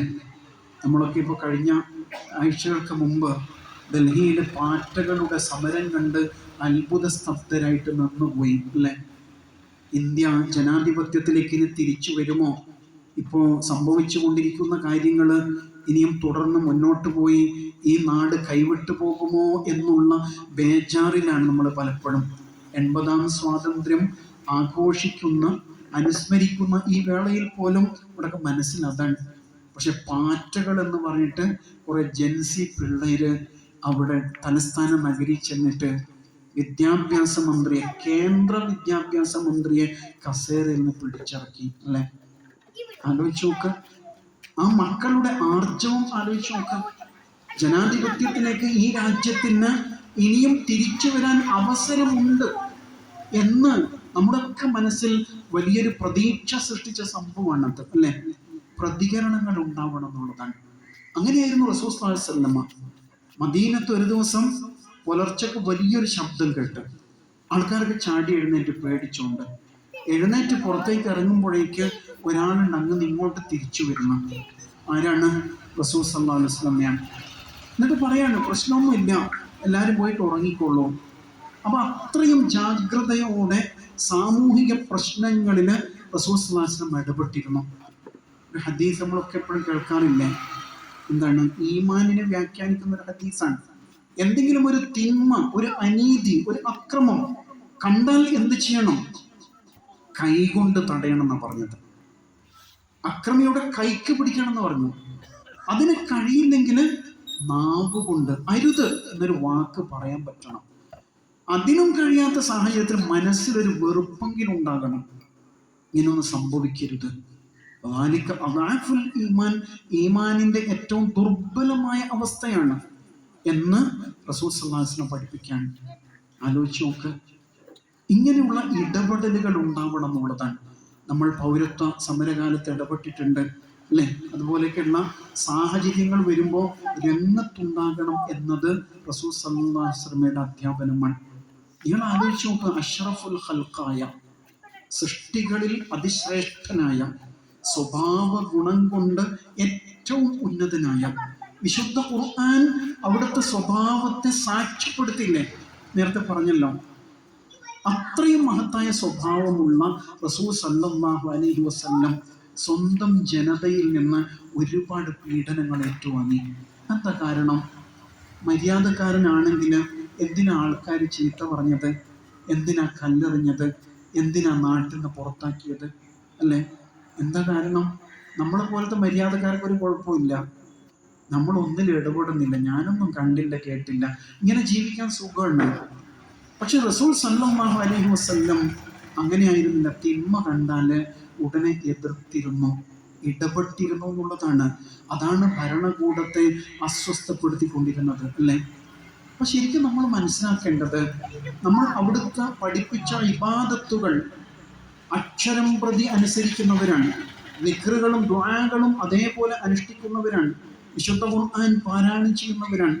അതേപോലെ റസൂൽ സല്ലല്ലാഹു അലൈഹി വസല്ലം ജീവിച്ച് കാണിച്ചു തന്ന ഒരു ജീവിതമുണ്ട്. ആ ജീവിതത്തെ അവിടുത്തെ സുന്നത്തായിട്ട് നമ്മൾ സ്വീകരിക്കേണ്ടതില്ലേ? ആലോചിക്കേണ്ട വിഷയമാണിത്. നമസ്കാരത്തിലെ സുന്നത്ത് നമ്മൾ സ്വീകരിക്കുമ്പോൾ അതേപോലെ അവിടുന്ന് സമൂഹത്തിലേക്ക് ഇറങ്ങിച്ചെന്ന് തിന്മകൾ തടയാൻ വേണ്ടിയിട്ട് നടത്തിയൊരു സുന്നത്തുണ്ട്. ആ പരിശ്രമങ്ങൾ അതും നമ്മൾ സ്വീകരിക്കേണ്ടതല്ലേ? ആലോചിക്കേണ്ട വിഷയമാണ്. അങ്ങനെ സമൂഹത്തിലേക്ക് ഇറങ്ങി ചെല്ലുകയാണെങ്കിൽ വലിയ മാറ്റം ഉണ്ടാവും. അവിടുന്ന് ഓരോ ദിവസവും നിരന്തരം ചെയ്തുകൊണ്ടിരുന്ന ഒരു സുന്നത്ത് എന്താണ്? ജനങ്ങളെ സത്യത്തിലേക്ക് വിളിക്കുക എന്നുള്ളതാണ്. ഇസ്ലാമിക പ്രബോധന പ്രവർത്തനമാണ്. ഖുർആൻ പഠിക്കുമ്പോൾ അങ്ങനെ ഒരുപാട് ആയത്തുകൾ നമ്മൾ കാണുന്നുണ്ട്. ഉദ്ഉ ഇലാ സബീലി റബ്ബിക്, നിന്റെ റബ്ബിൻ്റെ മാർഗത്തിലേക്ക് ജനങ്ങളെ വിളിക്കൂ. ഇന്ന് ഒരുപാട് അവസരവും നമ്മുടെ മുമ്പിൽ. വാട്സാപ്പ് ഉണ്ട്, ഫേസ്ബുക്ക് ഉണ്ട്. ഇങ്ങനെ വീട്ടിലിരുന്ന് തന്നെ ആളുകൾക്ക് നല്ല സന്ദേശങ്ങൾ കൈമാറാനുള്ള ഒരുപാട് അവസരങ്ങൾ കയ്യിലുള്ള കാലമാണ്. അതിനാൽ അവിടുത്തെ സുന്നത്തിനെ വിശുദ്ധ ഖുർആനുമായി ബന്ധിപ്പിച്ചുകൊണ്ട് അറിയാനും പഠിക്കാനുമുള്ള ശ്രമങ്ങളാണ് നമ്മിൽ ഉണ്ടാവേണ്ടത്. പ്രത്യേകിച്ച് ഈ നാളുകളിൽ ആ ജീവിതത്തെ അടുത്തറിയാൻ ഓരോ സന്ദർഭവും നേരത്തെ സൂചിപ്പിച്ച പോലെ വ്യക്തി, കുടുംബം, സമ്പത്ത്, സമൂഹം, രാഷ്ട്രം, ഇങ്ങനെ തുടങ്ങിയിട്ട് എല്ലാ രംഗത്തും റസൂൽ സല്ലല്ലാഹു അലൈഹി വസല്ലം എങ്ങനെയൊക്കെയാണ് ഇടപെട്ടത് എന്ന് പഠിക്കാൻ ശ്രമിക്കണം. അതിലെല്ലാം നമുക്ക് കാണാൻ പറ്റും.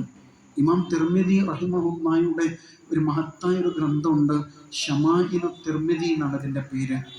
റസൂൽ സല്ലല്ലാഹു അലൈഹി വസല്ലമയെ കുറിച്ച്, അവിടുത്തെ വ്യക്തിത്വത്തെക്കുറിച്ച്, അവിടുത്തെ ശരീരത്തെക്കുറിച്ച് പോലും, അവിടുത്തെ തലമുടിയിൽ എത്ര അണ്ണം നരച്ചിട്ടുണ്ടെന്ന് പോലും അതിനെ രേഖപ്പെടുത്തിയിരിക്കുന്നു.